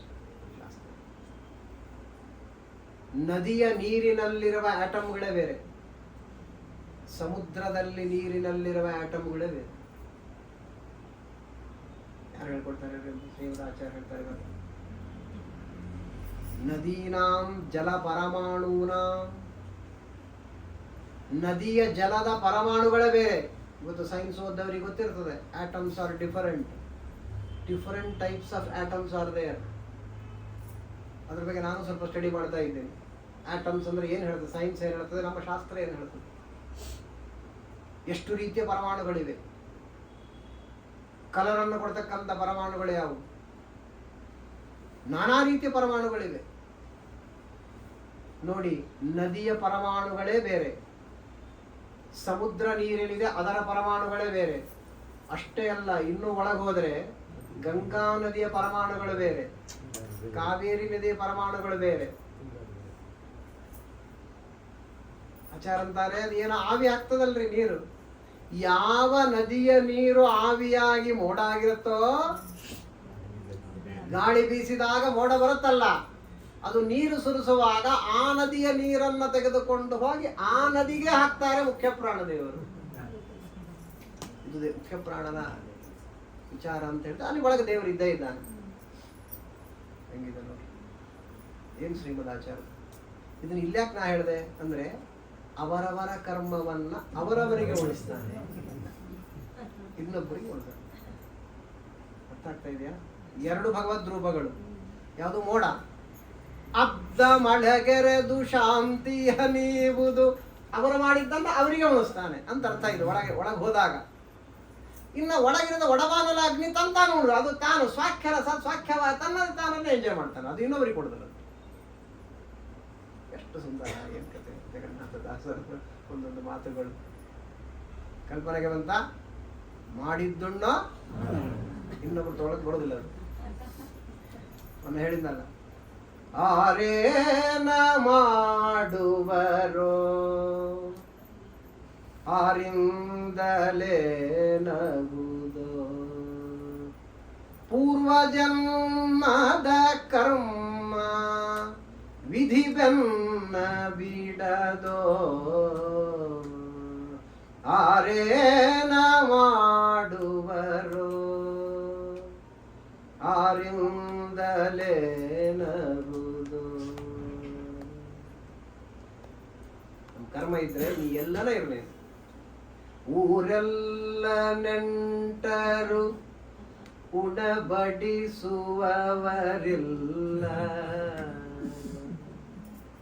ಬಾಯಾರಿ ಹೋದರೆ ಕೆರೆ ಬತ್ತಿಯೋ, ತಾಯಿ ಸೋದರರೆಂದು ಹಾರೈಸಿ ಹೋದರೆ, ತಾಯಿ ಸೋದರರೆಂದು ಹಾರೈಸಿ ಹೋದರೆ, ದೂರದಲ್ಲಿ ನೋಡಿ ನಗುತ್ತಾರೆ ಕೃಷ್ಣ, ಆರೇನ ಮಾಡುವರೋ ಆರಿಂದಲೇ ನಗುವುದು. ತಂದೆ ತಾಯಿಗಳೇ ಮಕ್ಕಳನ್ನ ಹೊರಗೆ ಹಾಕ್ಬೋದು, ಮಕ್ಕಳೇ ತಂದೆ ತಾಯಿ ಒಳಗೆ ಹಾಕ್ಬೋದು. ಇವತ್ತಂತೂ ತಂದೆಯನ್ನೇ ಮಗ ಕೂಲಿ ಮಾಡ್ತಾನೆ, ಮಗನನ್ನು ತಂದೆ ಕೂಲಿ ಮಾಡ್ತಾನೆ. ಏನು ಬೇಕಾದ ನಡೀತದೆ. ಕೆಲ ಯಾರ ಕಾರಣ? ನೀ ಮಾಡಿದ್ದೇ ಕಾರಣ. ಇನ್ನೊಬ್ಬರ ಬೈದು ಏನು ಮಾಡಿ? ನೀ ಮಾಡಿದ ಕರ್ಮವನ್ನ ನಿನಗೆ ದೇವರು ಉಣಿಸ್ತಾನೆ ಹೊರತು ಬೇರೆ. ಚಲೋ ಇದ್ರಿ, ನಮ್ಮ ಸೊಸೆ ಬಂದಾಗಿಂದ ಹಿಂಗದ ನೋಡ್ರಿ ಅಂತಿರ್ತಾನೆ. ಅವಳಂತಾಳೆ, ನಮ್ಮಪ್ಪನ ಜಮ್ ಅಂತಿದ್ದೆ, ನಿಮ್ಮನಿಗೆ ಬಂದ ನಾ ಹಾಳಾಗ ಅಂತ ಅವಳು ಅಂತಾಳೆ. ಶಾಸ್ತ್ರ ಅಂತಂದ್ರೆ ಇಬ್ರು ಮೂರ್ಖರಂತ ಶಾಸ್ತ್ರ. ಯಾರು ಯಾರಿಗೆ ಕಾರಣವಲ್ಲ, ನಮ್ಮ ಹಣೆ ಬರ. ಎಂಥ ಕರ್ಮವನ್ನ ಮಾಡಿರ್ತೇವೋ ಅಂತಹ ಗಂಡ, ಅಂತ ಹೆಂಡತಿ, ಅಂಥ ಮಕ್ಕಳು ಅವರೇ ಸಿಗ್ತಾರೆ. ನಾ ಬೇಡ, ಇದು ಬೇಡ ಅಂತ ಇನ್ನೊಂದು ಕಟ್ಕೊಂತೇನೆ ಅಂತಂದ್ರೆ ಅದು ಇದಕ್ಕಿಂತ ವರ್ಷ ಇದ್ದು. ಆಯ್ತಾ? ಏನು ಮಾಡಿ ನನ್ನ ಹಣೆ ಬಾರ. ಒಂದು ಯಾರೋ ಫಾರಿನರ್ ಬಂದಿದ್ರಿ ಪಾಪ, ಗಂಡ ಹೆಂಡತಿ. ಏನೋ ಬೇಕಾಗಿತ್ತು ಅವರಿಗೆ, ಯಾರು ನನ್ನ ಅಡ್ರೆಸ್ ಕೊಟ್ಟಿದ್ರು, ಅವ್ರು ಬಂದಿದ್ರು. ಅವನು ರಷ್ಯನ್, ಅವಳು ಜರ್ಮನ್. ಈ ಒಂದು 7ನೇ ಮದುವೆ, ಅವಳು 6ನೇ ಮದುವೆ.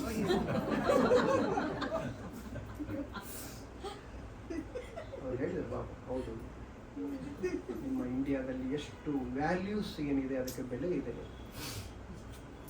ಒಂದಕ್ಕೆ ಸರಿ ಹೋಗಲ್ಲ ಅಂತ ಇನ್ನೊಬ್ಬರು ಓದಿವೆ, ಅದು ಇದಕ್ಕಿಂತ ವರ್ಷ್ಟಿದೆ. ತದಿಲಿಖಿತವಾನ್ ಪ್ರಾಪ್ತ ಅಂತ ಶಾಸ್ತ್ರ. ಹಾಗಾಗಿ ಅದು ಯಾಕೆ ಹೇಳಿದೆ ಇದನ್ನ? ನಮ್ಮದನ್ನ ನಮಗೆ ಪರಮಾತ್ಮ ಉಳಿಸ್ತಾನೆ. ಅದೇ ನದಿಯ ಜಲವನ್ನ ತೆಗೆದುಕೊಂಡು ಹೋಗಿ ಅದೇ ನದಿಗೆ ಸೇರಿಸ್ತಾನೆ, ಮತ್ತೆ ಆ ನದಿ ಬಂದು ಸಮುದ್ರಕ್ಕೆ ಸೇರುತ್ತೆ. ಇದು ಕಂಟಿನ್ಯೂಟಿ ಅನ್ನತಕ್ಕಂಥದ್ದಿದೆ ಅನ್ನುವುದನ್ನ ಜಗನ್ನಾಥದಾಸರು ಈ ಮಾತಿನಲ್ಲಿ ತೋರಿಸ್ತಾ ಇದ್ದಾರೆ. ಹಿಂದಿನ ನುಡಿಗೆ ಇದು ಸ್ಪಷ್ಟೀಕರಣವನ್ನ ಕೊಟ್ಟರು. ಜಲದ ಒಡಬಾನಲಗಳು ಅಂಬುದಿ ಜಲವನು ಉಂಬುವವೋ. ಉಂಬುವು ಅಂತಂದ್ರೆ ನಾವು ಅಂತೀವಿ ಅಷ್ಟೇ, ಮತ್ತೆ ಅದನ್ನು ಚೇಂಜ್ ಮಾಡ್ಕೊಂಡ್ಬಿಡ್ಬೇಡ್ರಿ. ಅಬ್ಧ ಮಳೆಗೆರೆದು ಇಳೆಗೆ ಶಾಂತಿಯ ನೀವುದು, ಅನಲನು ತಾನೆ ಭುಂಜಿಪುದು. ತಿಳಿವುದೀ ಪರಿಯಲಿ.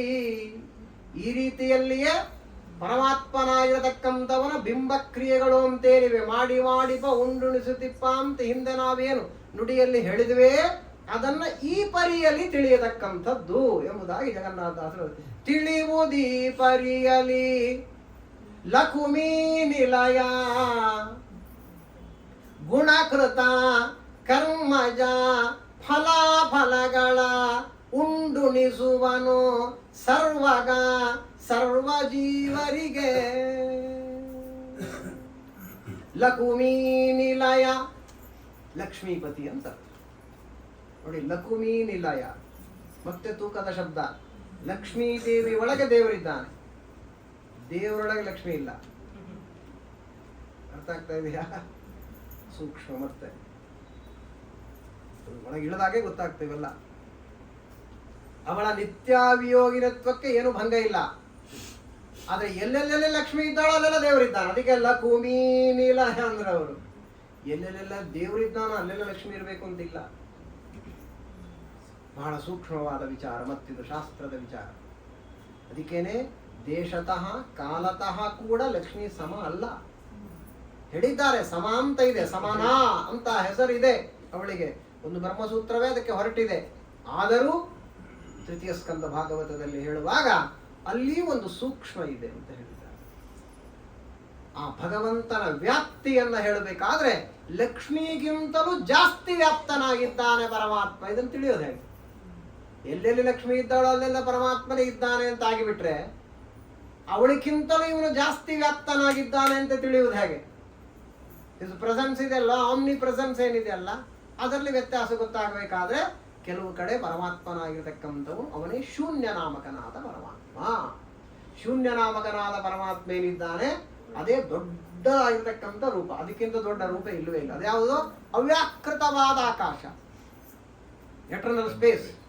ಆ ಅವ್ಯಾಕೃತವಾದ ಆಕಾಶಕ್ಕೆ ಅಭಿಮಾನಿನಿಯೇ ಲಕ್ಷ್ಮೀ ದೇವಿ ಇದ್ದಾಳೆ. ಇಡೀ ಅವ್ಯಾಕೃತವಾದ ಆಕಾಶದಲ್ಲಿ ತುಂಬಿರತಕ್ಕಂಥವಳಾಗಿದ್ದಾಳೆ. ಅದಕ್ಕಿಂತ ದೊಡ್ಡದಾದ ವಸ್ತು ಇಲ್ಲೇ ಇಲ್ಲ ಜಗತ್ತೊಳಗಡೆ. ಏನು ಬ್ರಹ್ಮಾಂಡ ಇದೆ, ನವಾವರಣಗಳಿಂದ ಕೂಡಿದ ಬ್ರಹ್ಮಾಂಡ, ಎಲ್ಲವೂ ಎಲ್ಲಿರ್ಬೇಕದು? ಸ್ಪೇಸ್ ಅಲ್ಲೇ ಇರ್ಬೇಕಲ್ವಾ? ಅದಕ್ಕೇನೆ ಬೌದ್ಧ ಮತ. ಅದು ಬೌದ್ಧವರು ಹಾಗೆ ಹೇಳ್ತಾರೆ. ಅವರು ಬೌದ್ಧ ಮತದಲ್ಲಿ ಅವರೇ ವಿಜ್ಞಾನವಾದಿಗಳು ಬೇರೆ ಬೇರೆ ಇದ್ದಾರೆ. ಅವರೆಲ್ಲ ಅವ್ರೇಳ್ತಾರೆ ಈ ಆಕಾಶ ಇದೆ ಇಲ್ಲದು ಅದೇ ಒಂದೇ ಇರೋದು ಅಂತಂತಾರೆ. ಅವರು ಯಾವುದೋ ಒಂದು ತತ್ವ ಒಪ್ಪಿಡ್ತಾರೆ ಅಷ್ಟೇ. ಅದು ಒಂದೇ ಇರೋದು, ಜಗತ್ತಾಗ ಏನು ಇಲ್ಲವೇ ಇಲ್ಲ ಅಂತ. ಯಾಕಂದ್ರೆ ನೀವು ಏನಿದ್ರು ನೀವು ನಿಮ್ಮ ದೇವರಾಗಲಿ ವೈಕುಂಠ ಆಗಲಿ ಎಲ್ಲದ ಎಲ್ಲವೂ ಆಕಾಶದಾಗೆಲ್ಲ ತಾನೆ. ಆಕಾಶ ಬಿಟ್ಟೇನಲ್ಲದ ಗ್ಯಾಲಕ್ಸಿ ಏನು ಕಾಣ್ತೀವಿ ನಾವು, ಏನೇನು ಕಾಣ್ತೀವಿ ಎಲ್ಲ ಎಲ್ಲದ ಎಲ್ಲ ಆಕಾಶದಲ್ಲೇ ಇರೋದು. ನೀವು ಸೋಲಾರ್ ಸಿಸ್ಟಮ್ ಆಕಾಶ, ಬ್ರಹ್ಮಾಂಡವು ಆಕಾಶದಲ್ಲಿದೆ ಎಲ್ಲ. ಆದ್ಮೇಲೆ ಎಲ್ಲಕ್ಕಿಂತ ದೊಡ್ಡದ ಆಕಾಶ ಆಯ್ತಿಲ್ಲೋ? ಯಾಕಂದ್ರೆ ನಿಮ್ಮ ದೇವ್ರಿಗಿಂತ ದೊಡ್ಡವನ ಆಕಾಶ. ಹಿಂಗೆಲ್ಲ ಇದೆ. ಶ್ರೀಮದಾಚಾರ್ಯ ಒಬ್ಬರೇ ಇದಕ್ಕೆಲ್ಲ ಉತ್ತರ ಕೊಟ್ಟಿರೋದು. ಹಾಗಾದ್ರೆ ಪರಮಾತ್ಮ ಆಕಾಶದಲ್ಲಿಯೂ ತುಂಬಿಕೊಂಡಿದ್ದ. ಅಲ್ಲಿ ಆ ವಿಚಾರವಾಗಿರ್ತಕ್ಕಂಥ ಅದಕ್ಕೆ ಹೇಳಿದೆ ಲಕುಮೀ ನಿಲಯ, ಲಕ್ಷ್ಮಿ ಒಳಗೆ ಇರತಕ್ಕಂಥವ್ರು ಅಂತ ಅರ್ಥ. ಲಕ್ಷ್ಮೀಪತಿ. ಗುಣಕೃತ ಕರ್ಮಜ ಫಲಾಫಲಗಳ ಗುಣಕೃತ, ಮತ್ತೆ ತ್ರಿಗುಣಗಳು ಅಂತ ಅರ್ಥ. ಆ ತ್ರಿಗುಣಗಳಿಂದ್ರೆ ಪ್ರಕೃತಿ ಅಂತ ಅರ್ಥ. ಅದರಿಂದ ಮಾಡಿರತಕ್ಕಂಥದ್ದು ಯಾವುದಿದೆ? ಲಿಂಗದೇಹ ಅಂತ ಅರ್ಥ. ಆ ಲಿಂಗದ ಇದ್ದದ್ದಕ್ಕೇನೆ ಅನಂತ ಕರ್ಮಗಳನ್ನು ನಾವು ಮಾಡ್ತಾ ಬರ್ತಕ್ಕಂಥವರಾಗಿದ್ದೇವೆ. ಹಾಗಾದ್ರೆ ತ್ರಿಗುಣಗಳಿಂದ ಮಾಡಲ್ಪಟ್ಟಿರತಕ್ಕಂತಹ ಕರ್ಮಗಳೇನಿವೆ, ಆ ಕರ್ಮಗಳಿಂದ ಹುಟ್ಟಿರತಕ್ಕಂಥದ್ದು ಯಾವುದಿದೆ, ಪುಣ್ಯ ಪಾಪಗಳ, ಅದಕ್ಕೆ ಇರತಕ್ಕಂಥದ್ದು ಸುಖ ದುಃಖಗಳಾಗಿರ್ತಕ್ಕಂಥದ್ದು. ಅದರ ಫಲ ಉಂಡುಣಿಸುವ ಸರ್ವ ಜೀವರಿಗೆ ಸರ್ವಗ. ಸರ್ವಗ ಅಂದ್ರೆ ಸರ್ವತ್ರ ವ್ಯಾಪ್ತನಾಗಿರ್ತಕ್ಕಂಥವನಾಗಿದ್ದಾನೆ. ಸರ್ವತ್ರ ವ್ಯಾಪ್ತನಾದ ಪರಮಾತ್ಮ ಸರ್ವ ಜೀವರ ಒಳಗೆ ಇರತಕ್ಕಂಥವನಾಗಿ ಎಲ್ಲರೊಳಗೂ ಈ ರೀತಿಯಲ್ಲಿ ಕರ್ಮಗಳನ್ನು ಮಾಡಿಸ್ತಾ ಉಂಡುಣಿಸ್ತಕ್ಕಂಥವನಾಗುತ್ತಾ ಇದ್ದಾನೆ ಸ್ವಾಮಿ ಎಂಬುದಾಗಿ ಬಹಳ ಸುಂದರವಾಗಿ ದೊಡ್ಡದಾದ ತತ್ವ. ಇದೇ ಮೋಕ್ಷಕ್ಕೆ ಹೆದ್ದಾರಿ. ಕ್ಷಣ ಕ್ಷಣ ಕ್ಷಣ ಕ್ಷಣಕ್ಕೂ ಅವನ ಬಿಂಬ ಕ್ರಿಯೆಗಳು ನಮಗೆ ಮನಸ್ಸಲ್ಲಿ ಬರ್ತಾ ಇವೆ. ಇದು ಯಾವಾಗ ಸ್ಯಾಚುರೇಷನ್ ಪಾಯಿಂಟ್ಗೆ ನಾವು ಹೋಗ್ತೇವೆ ಅದು ಸಾಧನೆ. ಎಷ್ಟೆಷ್ಟು ಮಾಡ್ತೀವಿ ಅದು ಸಾಧನೆ. ಏನಾರ ಮಾಡಿ ನಾವು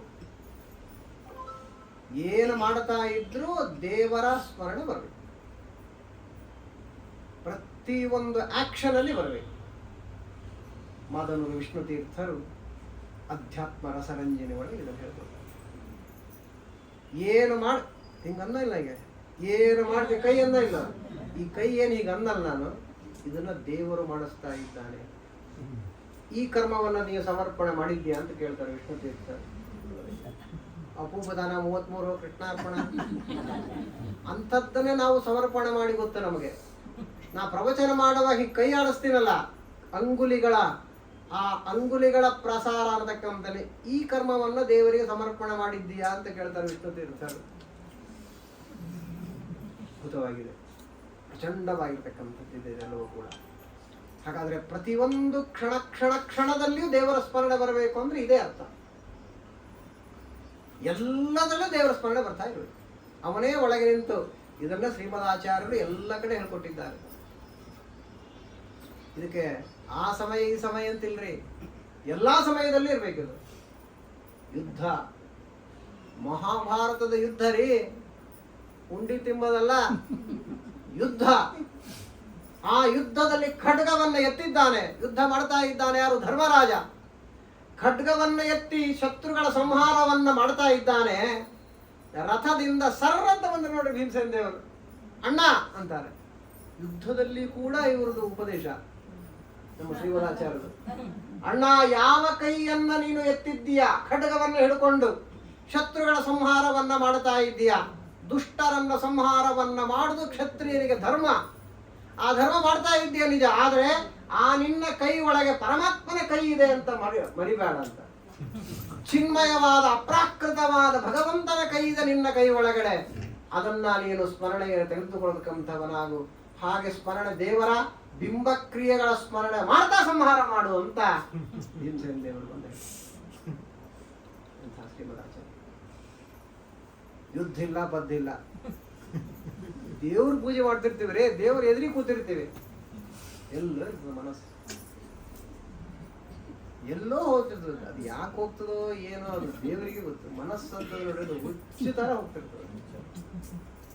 ಸಂಬಂಧನೇ, ನನಗೆ ಏನು ಸಂಬಂಧ ಇಲ್ಲದಿರೋ ವಿಷಯಗಳನ್ನು ಹೋಗ್ತಿರ್ತದೆ ಸುಮ್ಮನೆ. ಅದು ಇದ್ದಕ್ಕಿದ್ದ ಅಮೆರಿಕಕ್ಕೆ ಹೋಗ್ತದೆ, ಇದ್ದಕ್ಕಿದ್ದ ಡೆಲ್ಲಿಗೆ ಹೋಗ್ತದೆ, ಏನೇನೋ ಮಾಡ್ತದೆ ಅದು ಮನಸ್ಸು. ವಿಚಿತ್ರವಾದ ಅದಕ್ಕೇನೆ ಅದು ದೇವರ ಪೂಜೆನೇ ಆಗುದಿಲ್ಲ ಹಂಗೆ ಮಾಡಿದರೆ. ಬರೀ ನಾಟಕ ಮಾಡಿದೆ ಅಂತ ಅರ್ಥ, ಬರೀ ಬೂಟಾಟಿಕೆ ಮಾಡ್ತಾ ಇದ್ದೆ ಅಂತಾನೆ ಅರ್ಥ. ಅದಕ್ಕೇನೆ ಆರಂಭದಲ್ಲಿನೇ ದೇವರ ಪೂಜೆ ಆರಂಭ ಮಾಡುವಾಗಲೇ ಒಂದು ವೇದವಾಕ್ಯವನ್ನು ಹೇಳಿಬಿಟ್ಟಿದ್ದ. ನಿಶುಷೀದ ಗಣಪತೆ ಗಣೇಶು ತ್ವಾಮಾಹುರ್ವಿಪ್ರಥಮಂ ಕವೀನಾಂ ನರುತೆ ತ್ವತ್ಕ್ರಿಯತೆ ಕಿಂಚನಾರೇ ಮಹಾಮರ್ಕಂ ಮಾಘವಂ ಚಿತ್ರಮರ್ಚ. ಇದನ್ನು ಹೇಳಿಯೇ ದೇವ್ರ ಪೂಜೆ ಶುರು ಮಾಡಬೇಕು. ನಾಳೆ ಹೆಣ್ಮಕ್ಳು ಶುರು ಮಾಡ್ಬಿಡ್ತಾರೆ. ಮತ್ತೆ ಏನ್ ಹೇಳಿದ್ರು ಕಷ್ಟ ಈಗಿನ ಕಾಲ. ಯಾರು ಏನ್ ಹೇಳಿದ್ರೆ ಅದನ್ನ ಮಾಡೋದು. ಅದೇನರ್ಥ ಅದು? ಏನು ದೇವರ ಪೂಜೆಗೆ ನಾನು ಕೂತಿದ್ದೇನೆ, ಏನು ದೇವರ ಪೂಜೆಗೆ ಸಾಮಾನು ಇಟ್ಕೊಂಡಿರ್ತೇವಿಲ್ಲ, ಹಣ್ಣು ಹಂಪಲು, ತುಳಸಿ, ಹೂವು, ದೇವರ ಮಂಟಪ, ವಸ್ತ್ರ, ಗಂಧ, ನೀರು, ಎಲ್ಲದರಲ್ಲಿ ದೇವರಿದ್ದಾನೆ ಅಂತ ಚಿಂತನೆ ಮಾಡಬೇಕು.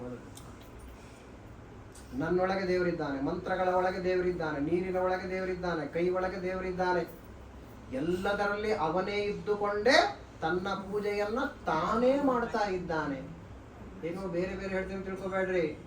ಮಾಡಿ ಮಾಡಿ ಬಾ ಉಂಡುಣಿಸುತ್ತಿಪ್ಪ ತಿಳಿವುದೀ ಬರಿಯಲಿ. ಏನೋ ಅದಕ್ಕೆ ನಾ ಹೇಳುದು, ಸುಮ್ಮನೆ ಕೇಳ್ಕೊಂಡು ಝಾಡ್ಸ್ಕೊಂಡು ಹೋಗೋದಲ್ಲ ಇದು. ಏನೋ ಹೇಳರಪ್ಪ ಅವ್ರ ಪಾಪ ಕರೆದಾರೆ ಅಂತ ಹೇಳಿ ಕಟ್ಪಟ್ ಬಂದು ಒಂದು 10 ರೂಪಾಯಿ ಆಚಾರ್ಯ ಹೋಗ್ಬಿಡ್ತಕ್ಕಂಥದ್ದಲ್ಲ ಇದೆಲ್ಲ. ಇದು ಏನಿದೆ, ಇದು ಜೀವನದಲ್ಲಿ ಅಳುವಡಿಸು ಸೀರಿಯಸ್ನೆಸ್ ಇದೆ. ಇದು ಎಲ್ಲಾ ಸಬ್ಜೆಕ್ಟ್ ಸೀರಿಯಸ್ ಸಬ್ಜೆಕ್ಟ್. ಇದು ಸೀರಿಯಸ್ ಸಬ್ಜೆಕ್ಟ್ಗಳನ್ನ ನಾವು ತಮಾಷೆ ಮಾಡಿಬಿಟ್ರೆ ಹೆಂಗ್ರಿ? ಜೋಕ್ಸ್ ಕಟ್ ಮಾಡಬಾರ್ದು. ಯಾವಾಗ ಆಚಾರ ಜೋಕ್ಸ್ ಕಟ್ ಮಾಡ್ತಾರೆ, ನಗಬೇಕು, ಎಂಜಾಯ್ ಮಾಡಬೇಕು, ಎಂಟರ್ಟೈನ್ಮೆಂಟ್ ಅಂತ ತಿಳ್ಕೊಂಡಿರ್ತಾರೆ ಬಹಳ ಜನ. ಇದು ಎಂಟರ್ಟೈನ್ಮೆಂಟ್ ಅಲ್ಲ. ಇದು philosophy is not an entertainment.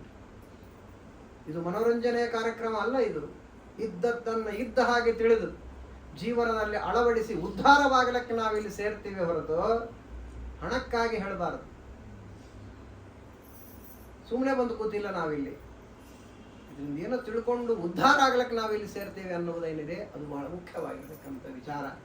ಹಾಗಾದ್ರೆ ಎಲ್ಲದರಲ್ಲಿ ದೇವರಿದ್ದಾನೆ ಅಂತ ತಿಳ್ಕೊಂಡು ಅವನೇ ಒಳಗೆ ನಿಂತ ಎಲ್ಲವನ್ನ ನನ್ನಿಂದ ಮಾಡಿಸಿ, ಅದಕ್ಕೂ ಜಗನ್ನಾಥದಾಸರು ಅಂದಾರೆ, ಮಹಾನುಭಾವರು ಅಂದಾರಿಲ್ಲ, ಕೂಸಿಗೆ ಏನು ತಿಳಿದೇ ಇರತಕ್ಕಂಥ ಕೂಸಿಗೆ ಚಲೋ ಅಲಂಕಾರ ಮಾಡಿ ಎಲ್ಲ ಮಾಡಿ ಅವನ್ ತಲೆ ಹಿಡ್ಕೊಂಡು ಬಗ್ಗಿಸಿ ತನ್ನ ಪಾದಕ್ಕೆ ತಾನೇ ಮುಟ್ಟಿಸಿಕೊಂಡು, ನೋಡ್ರಿ ನಮ್ಮ ಮಗು ಎಷ್ಟು ಚೆನ್ನಾಗಿ ನಮಸ್ಕಾರ ಮಾಡುತ್ತೆ ಅಂತ ಹೆಂಗ್ ಅಳ್ತಾನೆ ಅಂತ ಹೇಳ್ತಾನೆ ತಂದಿ.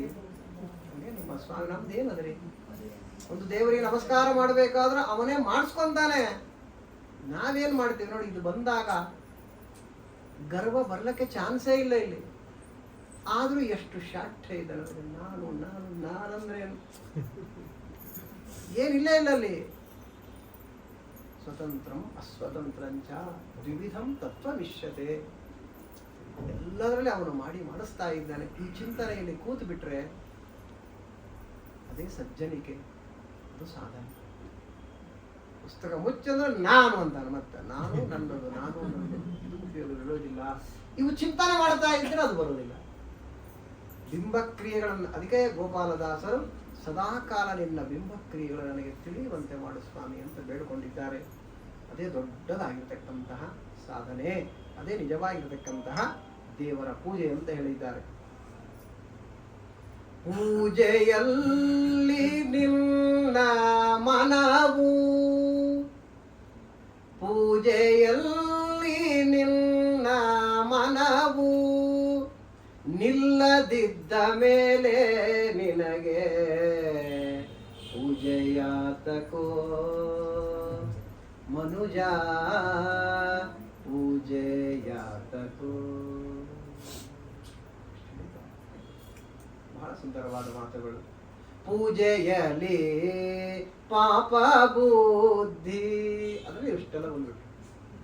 ಜಾಜಿ ತುಳಸಿ ಕೈಯಲ್ಲಿ ಮೂಜಗ ವಾಡೆಯ ಅವನು ಎಲ್ಲಿ. ಕೋತಿ ಬುದ್ಧಿ ಬಾಯಿ ಬರುತ್ತೆ, ನಮ್ಮನೆ ಬೈದಿರೋದು ಗ್ರಂಥ ಇದೆಲ್ಲ. ಕೋತಿ ಬುದ್ಧಿ ನಿಂದು ಎಲ್ಲೋ ಓಡ್ತಕ್ಕಂಥದ್ದಾಗಿದೆ, ಏನ್ ಪೂಜೆ ಮಾಡ್ತೀನಿ. ಅದಕ್ಕೆ ದಾಸರ ಮಾತು ಬಹಳ ಜನ ತಿಳಿಸೋದಿಲ್ರಿ. ದಾಸರು ನಮ್ಗೆ ಏನ್ ತಪ್ಪು ಮಾಡ್ತೀವಿ ಅಂತ ತಿದ್ದ ಹೇಳಿ ಕಪಾಳ ಹೊಡಿತಾರ ಅವರು. ಅದು ಬೇಡ ಆಗ್ತದೆ ನಮಗೆ. ಹೀಗೆ ಸುಂದರವಾಗಿದೆ ಈ ದಾಸ ಸಾಹಿತ್ಯ. 4 ದಿವಸದಲ್ಲಿ 7 ನುಡಿಗಳನ್ನ ಹೇಳತಕ್ಕಂಥದ್ದಾಗಿದೆ. 8ನೇ ನುಡಿಯನ್ನ ಮುಂದಿನ ಬಾರಿ ಅದನ್ನ ಮತ್ತೆ ತುಂಬಾ ಸುಂದರವಾಗಿದೆ ಅದು ಮುಂದಿಂದು. ಪುಸ್ತಕಗಳ ಅವಲೋಕಿಸುತ್ತ ಮಂತ್ರ ಸ್ತುತಿಗಳ ಅನಲೇನೋ, ರವಿ ಉದಯ ಅಸ್ತವ ಪರ್ಯಂತ ಜಪತಪ ಮಾಡಿ ಫಲವೇನೋ. ಹೃಸ್ತ ಪರಮಾತ್ಮನೇ ಸಮಸ್ತ ಅವಸ್ಥೆಗಳ ಒಳಗಿದ್ದು ನಿರಸ್ತ ಕಾಮನು ಮಾಡಿ ಮಾಡಿಪನೆಂದು ತಿಳಿಯದವ. ನಾಹಂಕರ್ತ ಹರಿಕರ್ತ ಅಂತಕ್ಕಂಥದ್ದು ಏನು ಶ್ಲೋಕ ಇದೆ, ಹಂಗೆ ಕನ್ನಡದಲ್ಲಿ ಭಟ್ಟಿ ಇಳಿಸಿರ್ತಕ್ಕಂಥವರಾಗಿದ್ದಾರೆ. ಆ ವಿಚಾರವನ್ನ ಮುಂದಿನ ಬಾರಿ ಚಿಂತನೆಯನ್ನು ಮಾಡೋಣ.